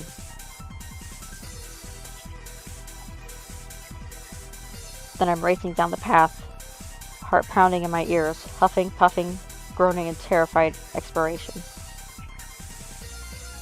Past the moat, past the empty guardhouses. I can see the little town up ahead through the pink glimmer of sun and horizon. No. No good. We gotta go a different way. That'll be the first place to go. I tug Genzou off the path and away. Away from the town. Away from the castle. Through the grass and toward the trees. My lungs are burning. My legs feel like jelly. So I push on. But I push on. I have to push on. Genzou's slipping again, but his feet aren't keeping up as well as before. I have to keep pulling. Keep tugging. I spy a creek up ahead, quiet, tranquil. And next to it, a large outcropping of boulders. I grit my teeth and power through the last stretch, and not stopping until we made it out of sight behind the rocks. My knees give out the moment I stop moving, and I sink to the ground, taking Genzou with me. Fuck. I can barely breathe. I lay there a moment, eyes closed, and check on Genzou, rolling him over onto his back. His breath is strained and raspy, almost as though he's trying to breathe through a straw, and his eyes are barely cracked open. Genzou. I wipe at the sweat on my forehead, cheeks and neck. My heart is beating in my ears. Genzou coughs. His face looks so awful I can hardly bear to look. Bastard. He finally aches out. Should have figured he'd find one last way to fuck me over. He pulls his lips up, a little half smile. Here I was, hoping I could get a good look at you at least one last time. I bite down on my lip, staring at his clouded eyes. They're gazing vacantly at the sky. Here, come on. I pull his head into my lap, because I don't know what else to do. Oh, damn, this is nice. The best pillow a guy could ask for. I slide his hat off his head. It leaves miniature blistered divots across his forehead. I wince and try to smooth down his hair. The twinge of guilt in my diaphragm is back, curling and twisting and eating away at my insides. I blink, and Genzo in front of me. The Genzo in front of me is suddenly much younger. Even as hard as I've tried to block it from my mind, the memory's still fresh. Almost as if it happened yesterday. About to find out what happened to his eyesight. Thunder rattles the wind pane next to the bed, shaking the house, shaking up through my gut, my ribs, my heart. I clench the blanket to my chin, breath fast and hot. You scared, Diggs? Genzo's next to me. Genzo was always sleeping over at my house. We'd play video games, gorge on snacks and pizza, stay up late past midnight, just talking and talking. Even all the way up until junior high, I could always act like a kid with him. I don't respond. Instead, I just chew on the edge of the blanket, staring at the ceiling. It's louder this time, lightning flashing across the window and lighting up the whole room. I tense, unwittingly giving off a little moan as I try to shrink deeper into the bed sheets. Don't worry, I gotcha. Just come into the safe, warm bosom of my arms. I'm not sure he knows what the word bosom actually means, but I'm not in the mood to chast him for it. I let him curl around me, and in the heat of the moment, even snuggle up just a bit against his chest. I'm too scared, too worried about how it looks. Another boom. This one doesn't make my heart jump quite as much. I just take a deep breath and close my eyes, willing myself to sleep. That's when I feel it. The poke against my stomach. I feel Genzo freeze against me. He sucks in his breath. What do I do? Pretend I don't feel anything? Pull away? But then he'd know that I know. But he already knows that I know. There's no way I wouldn't feel that. I'm starting to sweat more. I'm starting to sweat now. I'm feeling weird, uncomfortable. I don't know how to explain it. Cold?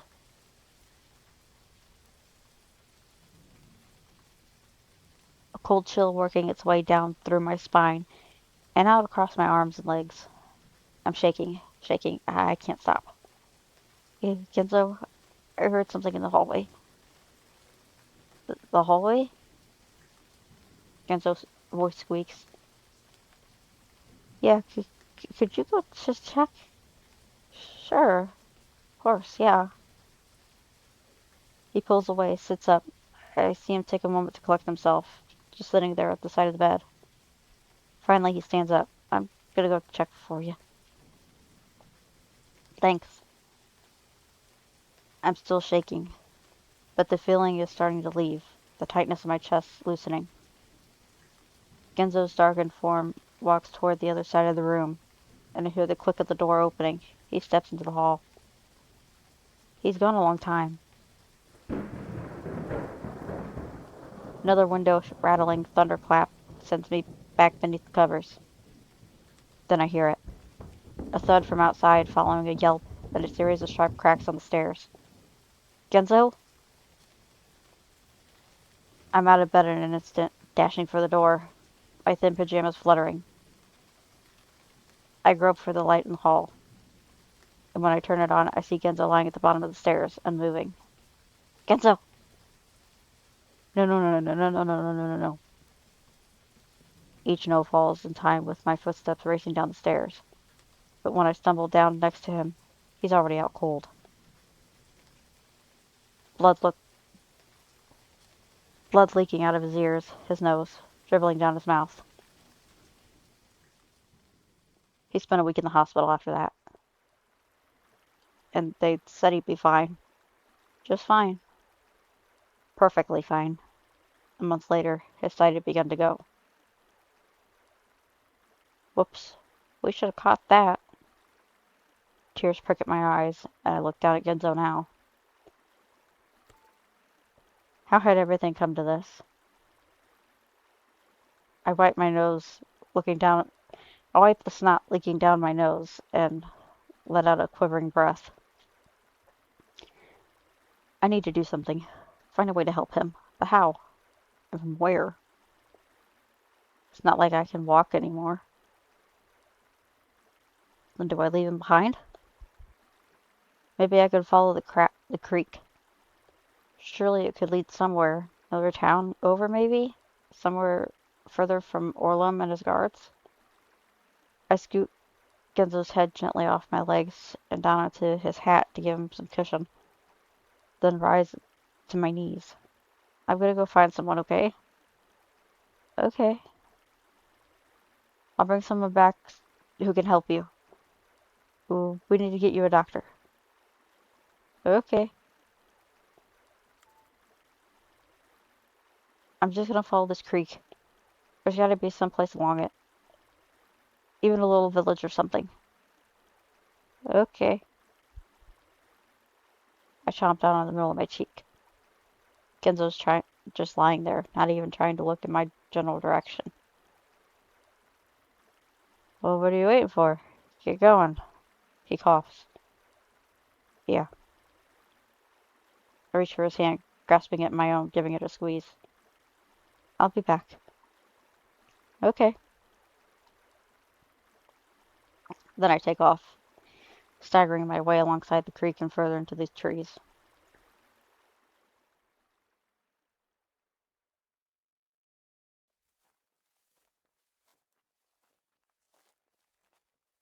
I trudge further and further into the woods, following the creek, following the winding path through the trees, through the bush, over the rocks and pebbles, the slit and clay.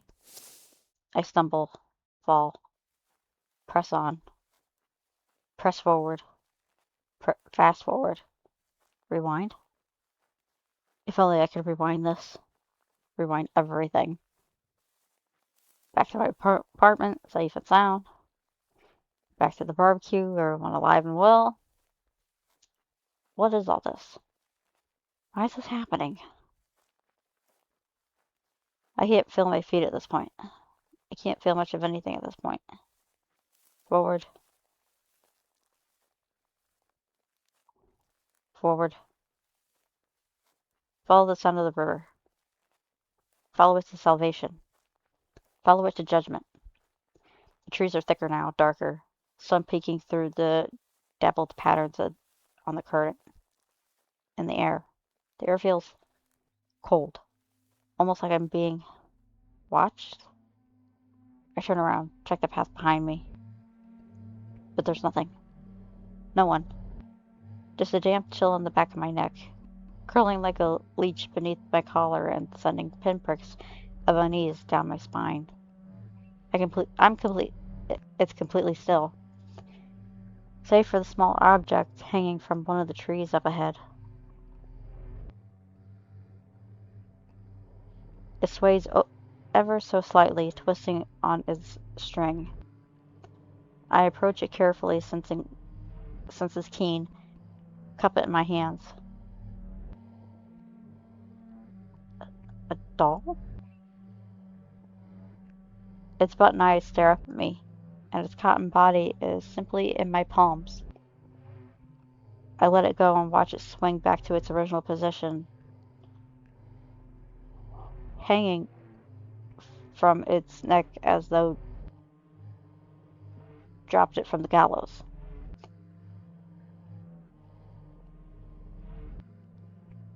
It twirls, dances, eyes pointed skyward. There's another one up ahead, and when I move toward it, I spot another and another. Everywhere. I spin around. They're everywhere. hanging from everywhere, bodies limp, eyes lifeless.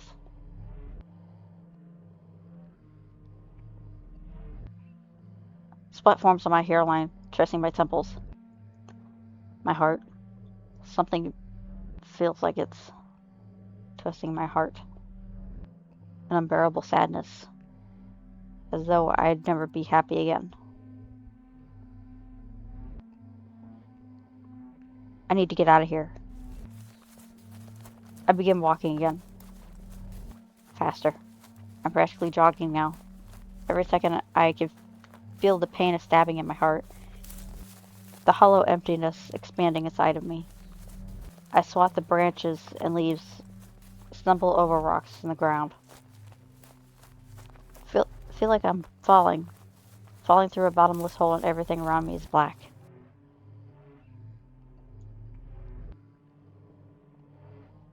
My foot hits a large stone angled upward and stay away from the creek. I hit the dirt, shoulders throbbing and face full of grass. But more than that, the weight is gone. The claws of sadness have receded from my heart. I blink, push past myself.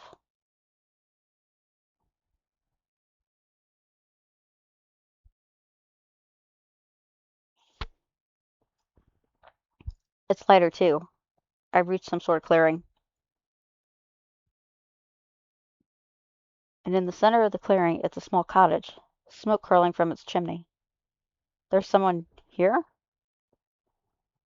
Now I push myself all the way up to my feet, looking around.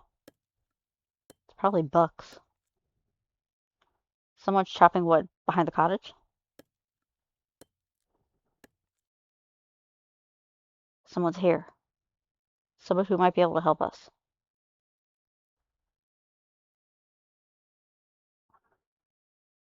I start forward, limping at first, then pushing through the pain of my feet, rushing toward with the small strength I can muster. Around the corner of the cottage, then stop. Ugh. My eyes go wide. The woman at the chopping block stills, rising to her full height. Bucks, I finally say, voice cracking. Hey, Stonies, welcome in. How are you? It's been a while.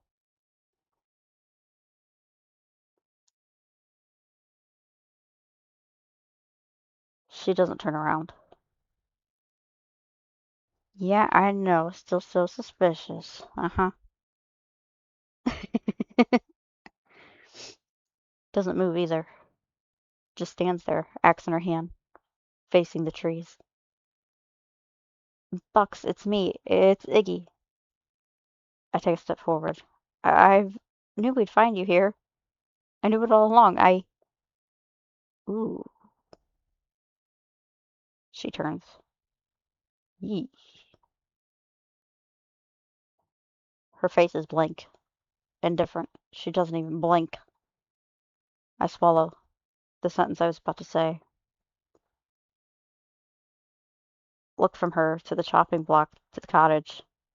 Bucks, what are you doing here? My voice trembles. Did you open the door to Wonderland? A pause. Where's Sadie? Bucks? I didn't open the door, Iggy. Bucks says slowly, heavily.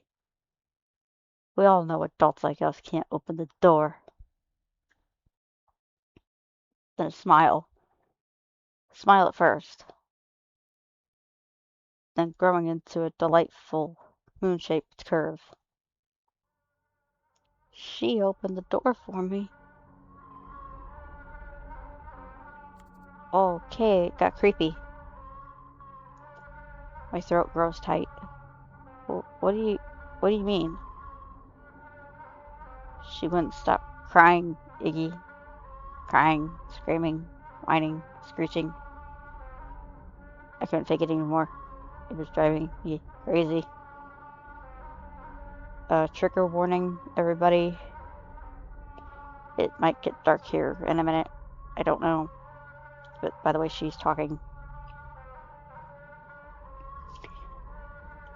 I take a step back. Bucks. But my voice barely whisper. What did you do? I stopped her. From crying. My blood runs cold. I can't move. Can't breathe. And now look at me. It's wonderful, Iggy. Listen to that silence. She throws back her arms. Nothing and no one to bother me. A pause. Then her gaze snaps back to me. At least there wasn't. Her face darkens. Why are you here? Did Hunar send you? He sent you, didn't he? The Bucks. Oh, shit.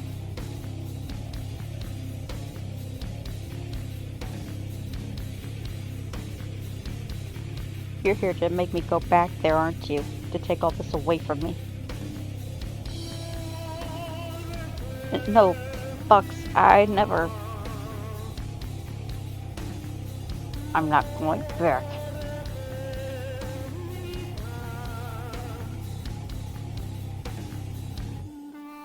I'll kill you before you can take me back.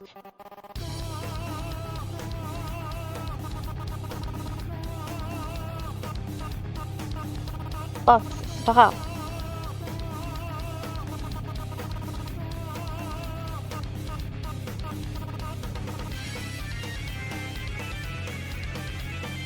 Oh, shit.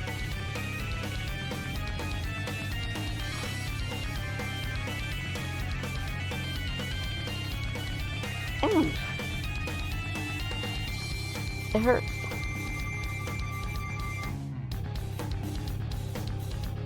Ooh. Fuck, it hurts.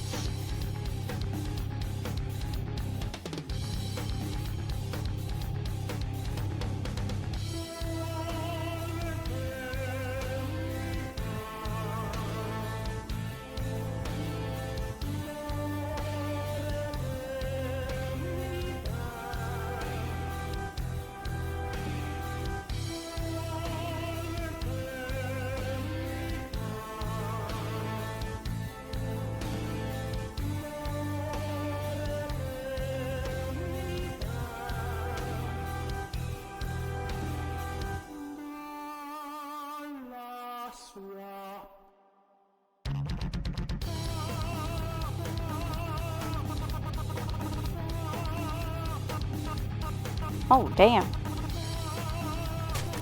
Ooh.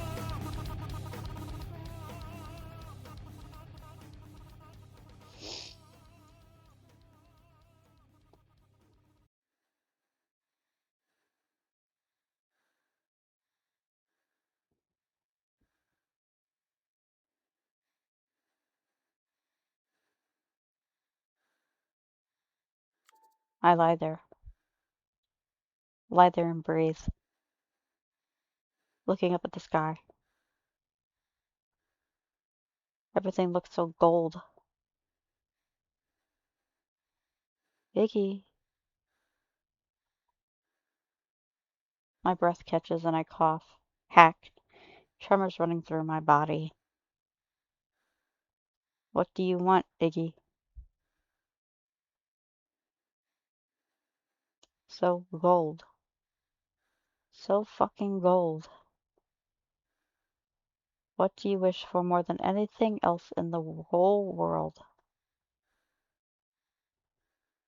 What do I don't know what I want. I don't.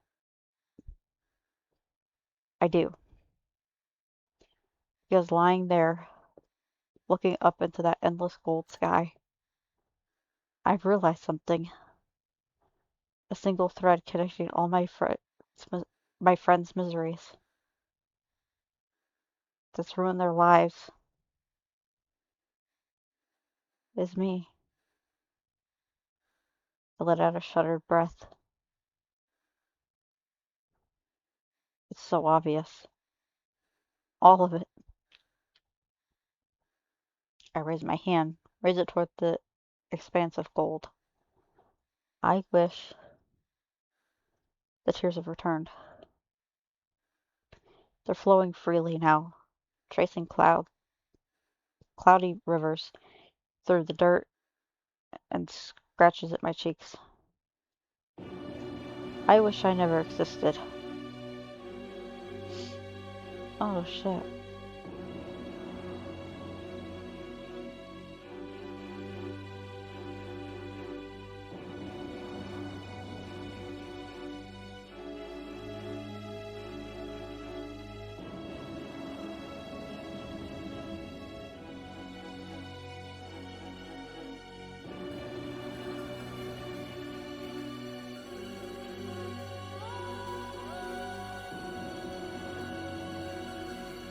The Bucks doesn't get married.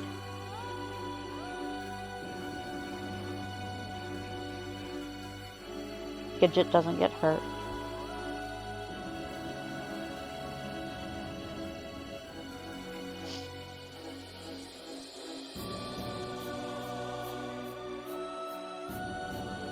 Orlam doesn't get bullied.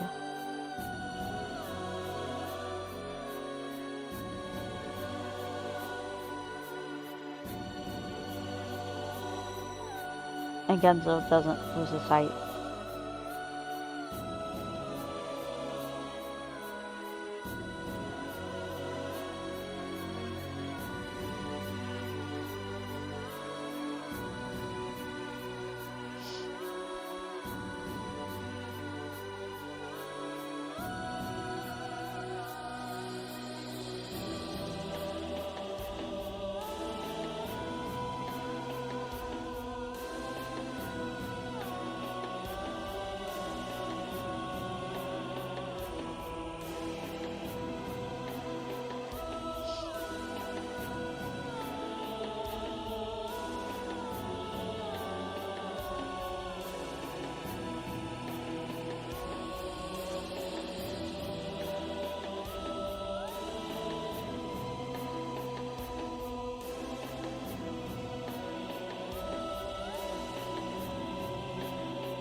Well, damn.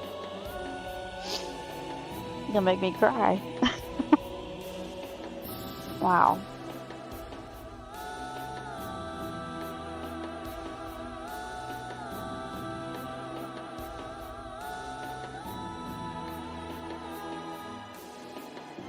Well, that was Act 1.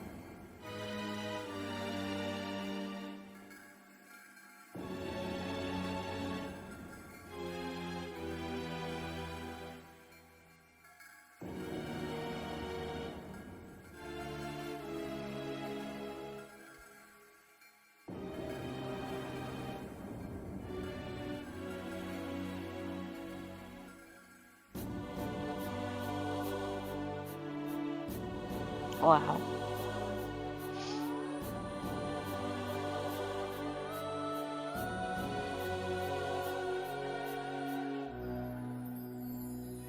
Yeah, this game was a little dark, but it was good.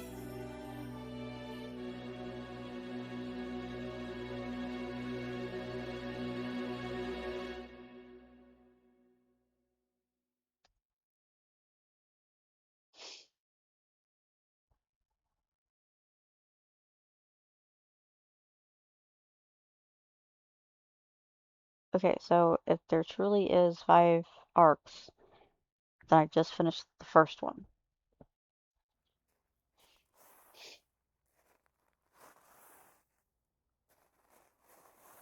I've awoken the next morning to the sound of Mrs. Donish rolling her trash bin down the driveway. There must have been something stuck in one of the wheels, because with each rotation, the bin lurches forward and smacks heavily against the pavement. Roll, roll, smack. Roll, roll, smack. I tense. Wait for the sound of something to drop. But only the question why I would be doing something like that when the sound of something hollow bouncing on the concrete interrupts the rolling. I hear her stop, picking it is up, picking whatever it is up, and toss it back into the bin. Roll, roll, smack, roll, roll, smack. I lay there for a moment, brows furrowed against my closed eyes, but immediately shake it off. I groan and push myself up out of bed, rub the sleep from my eyes, look around. My room. This is my room. The room I've slept in every morning. And yet somehow it still feels like I haven't seen it in a long, long time.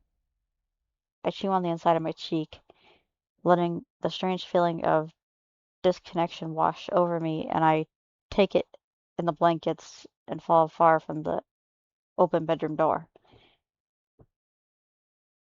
Then reach over for my glasses on the bedside table.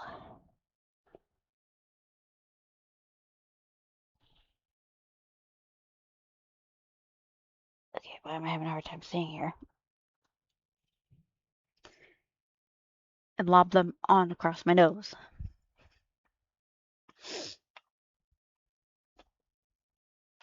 I wander off toward the kitchen and start up the coffee pot.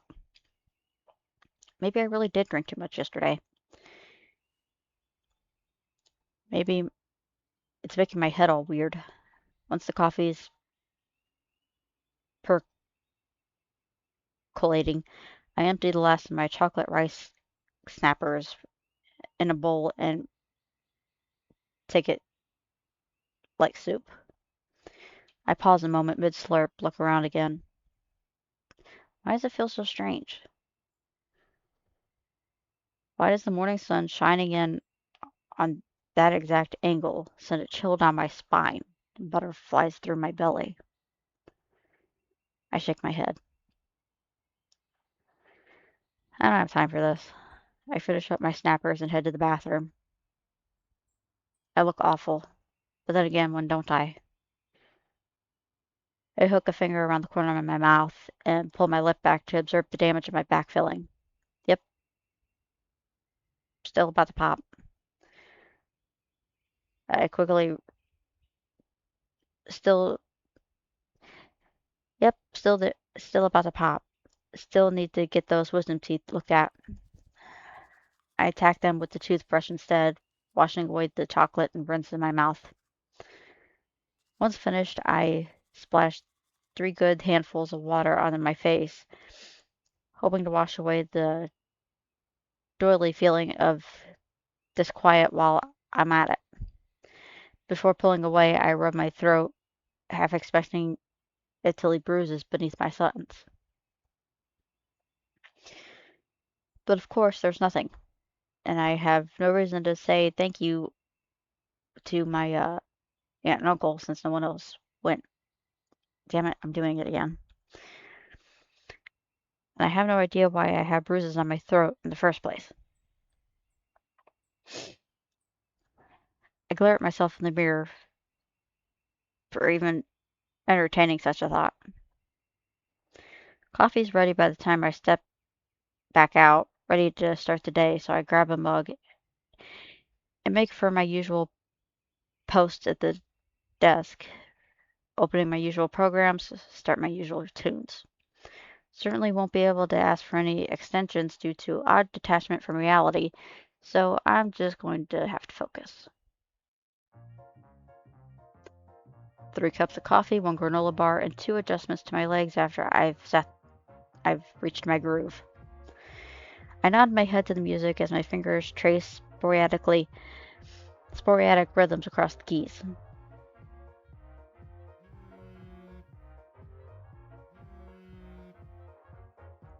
I'm so focused I don't even notice my phone buzzing until it's about to switch over to voicemail. The green phone icon catches my eye. It's Hunter. I instinctively snap my hand toward it, only for the tips of my knuckles to graze the handle of my coffee cup, sending it and the last few sips of my old coffee toward the carpet. Every nerve of my body reacts at once. I leap for the chair and grab it, only to jerk my headphone cord out of its jack in the process and promptly blasting dance-worthy beats of my electric swing throughout the entire apartment. Okay, did it start over? Or are we doing something different here? Let me see. Because we read all this before. Picked it up, but it beeps to tell me I have a new message. For fuck's sake. Hunter, why do you have to... I stop. How do I know it's Hunter? I finally look at the phone, and sure enough, his name's on the caller ID. Weird. Weirder still because I don't think he's ever called me before. I clicked the music off and jabbed the redial button, balancing the phone between my ear and shoulder as I set to blotting the carpet with paper towel swabs. Paper towel swabs. Wads. The phone rings twice, then connects. Hey, sorry, Mr. Call, what's up? The paper towels are soaked at this point, but the sound that comes through the receiver isn't what I expected. Sobs, harried sniffles, a cough. Hooner, Iggy's crying. Iggy? Okay, yeah. It's kind of like it's repeating here. A pause, then. Is it Bucks? Okay, he's realizing something this time. This somehow triggers another cough from Hunter. She's gone, Iggy. I don't know where or what. What happened? I woke up this morning and she was gone. No, nothing. The start to a fresh wave of sobs. Iggy, she took Sadie. Both of them are gone. I've called and called and have called. I silently fall back onto my rear end. This all feels too familiar. Okay, yep, it started. Yeah, it's leading on to something similar but different. I shake my head, trying to collect my thoughts. You're sure she didn't say anything last night, or what about an appointment? Anything in the calendar? Maybe you just forgot? Hunter's voice shakes. There's nothing I would have known. And besides, the car's still in the garage. He pauses and I can hear him swallow. Iggy, I'm scared. You haven't heard from her, have you? Or did she say anything last night? Anything strange? I run a hand through my hair. I haven't heard from her since last night. She seemed normal, I guess? I don't know. Nothing stood out to me. She wouldn't stop crying, Iggy. I spin around. That voice. It sounded so real. I've already reached out to everyone else. No one's heard from her. I hear Hunter sniff through the phone. It's been hours now. I don't know what to do. I rub my face, my eyes trying to stay focused on Hunter. You know, Bucks, it's probably she just forgot to tell you about something. I'm sure there's a perfectly reasonable explanation for it. Another sniff. The line's quiet for a moment. Then a soft whisper. Yeah. It'll be fine, okay? Let's keep looking for her. Yeah. Then the line goes dead. I blink. Hunter? Then there's a silence. I can't remember if it's pronounced Hunter or Hooner.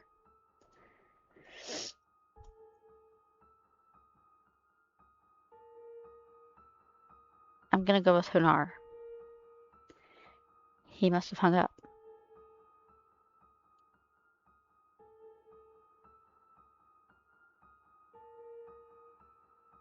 I sit there a moment staring off to the far wall. My chest feels strangely tight. And that tingling sensation of disquiet disquieted gnawing at the base of my neck is growing, branching out like electric spider web on my skin. I push off the back of my feet and carry off the I push myself back to my feet and carried the soggy paper towel wads to the trash can in the kitchen.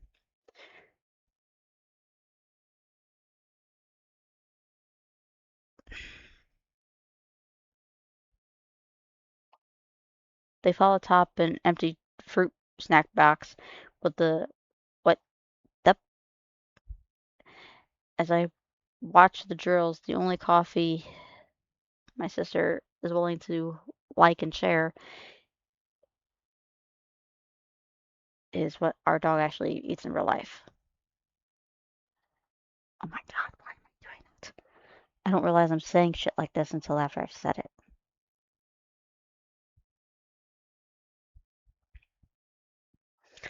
They fall atop an empty fruit snack box with the but thwap. And as I watch the dribbles of coffee descend down the mouths of the sharks decorating its front like the blood of their latest kill, something pings in my head. I need to do something. Do something. Do what? Maybe I could change things? Change what? I groan and bring my hands to my face, clutching my eyes. I need to get ready. I need to get. I'm about ready to get myself a good smack. I'm about ready to give myself a good smack. My eyes fall to the phone. I should call someone. Then again, that sounds like a good idea. Call someone. Even if you can't figure out how the hell to get it on. I snatch the smaller metal rectangle off the floor and slump down to my work chair, bringing it to my out contacts. Call someone. Call who? It's not like I got a whole lot of choices. Okay, we're gonna stop here since the game did restart, but now we're going off into a different storyline with it. And I apologize for going off track and talking off the wall. I think I'm just tired. Let's see. Who can we write out?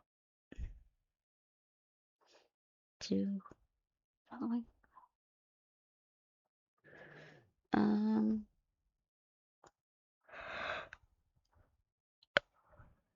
uh,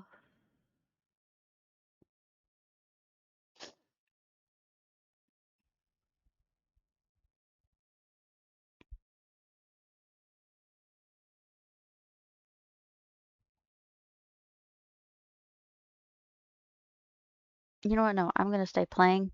I'm just gonna switch games because I want to see if I can uh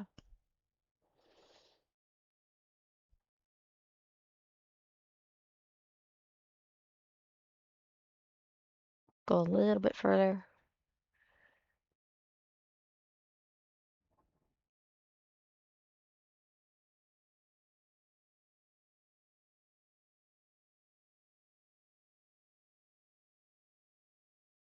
Okay, this is the demo. The first one was the play test.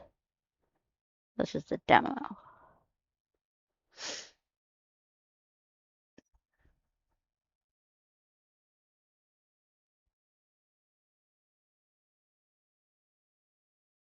Mhm.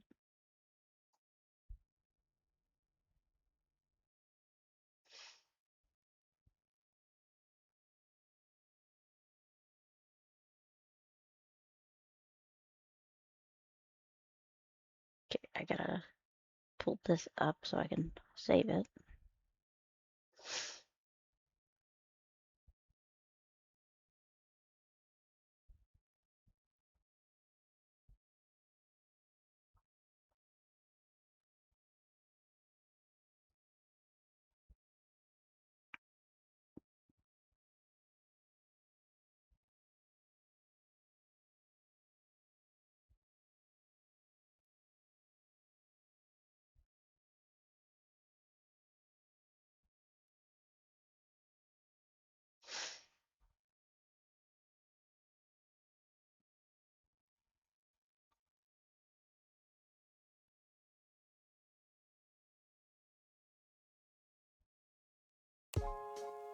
There we go. Okay. Give me one moment, everybody, and I will be right back.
Alrighty, I'm back.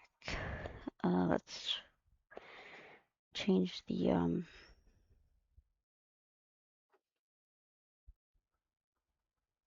game category.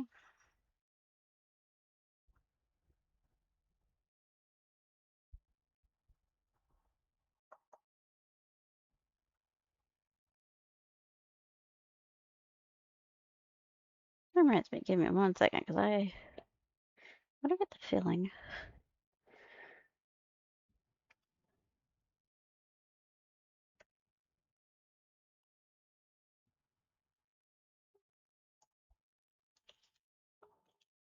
No? Okay. I didn't think so.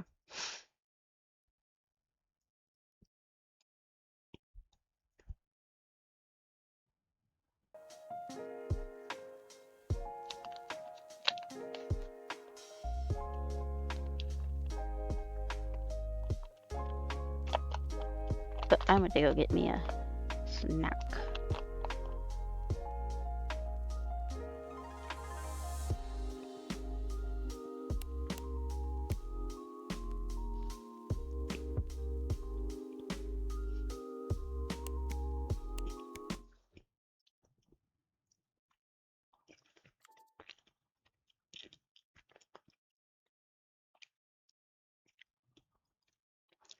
Warning, this is not the final version of the game. It may be broken, contain temporary content, or have unpredictable bugs. Okay.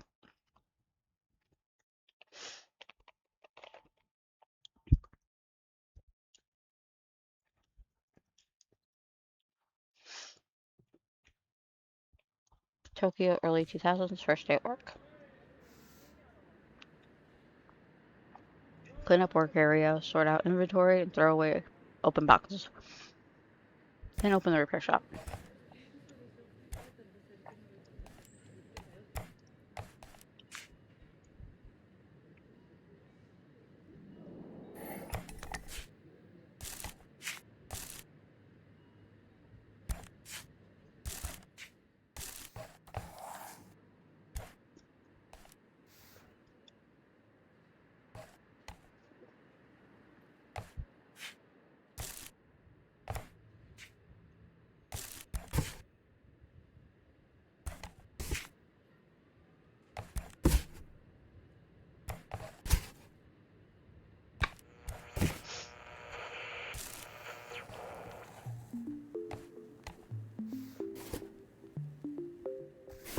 27. No! Mm-mm. I'm okay.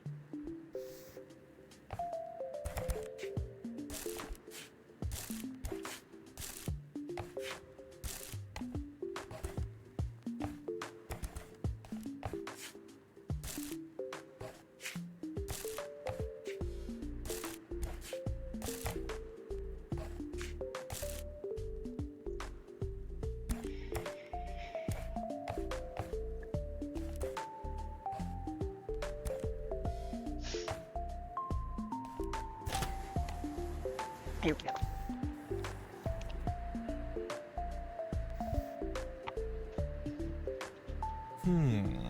How are you getting on? Cleaning up? We hear about rent. As we agreed, 2,000 per week. Week? The slumlord. Oh, by the way, on the way here, I found a phone. I don't know whose, but it's mine now. Everything is mine, although it doesn't turn on. How much will it cost to repair it?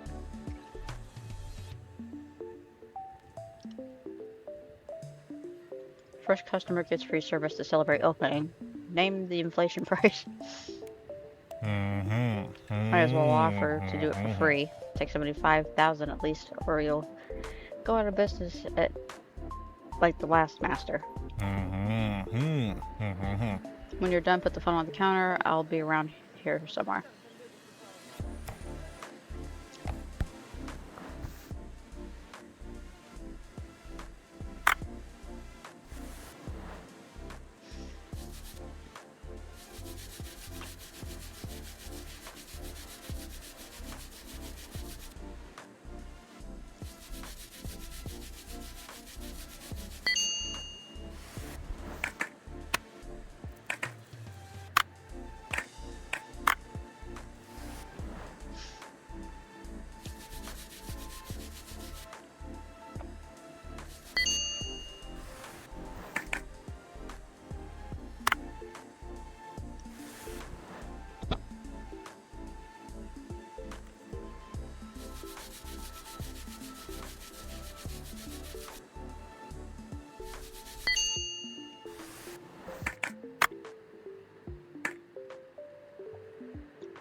I think I'm just gonna end because it is almost 1 o'clock.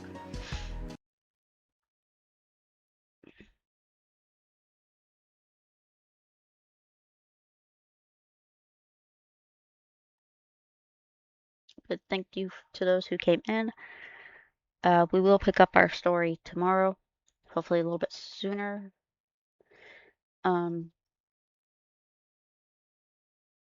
Thank you all for coming in, and good night.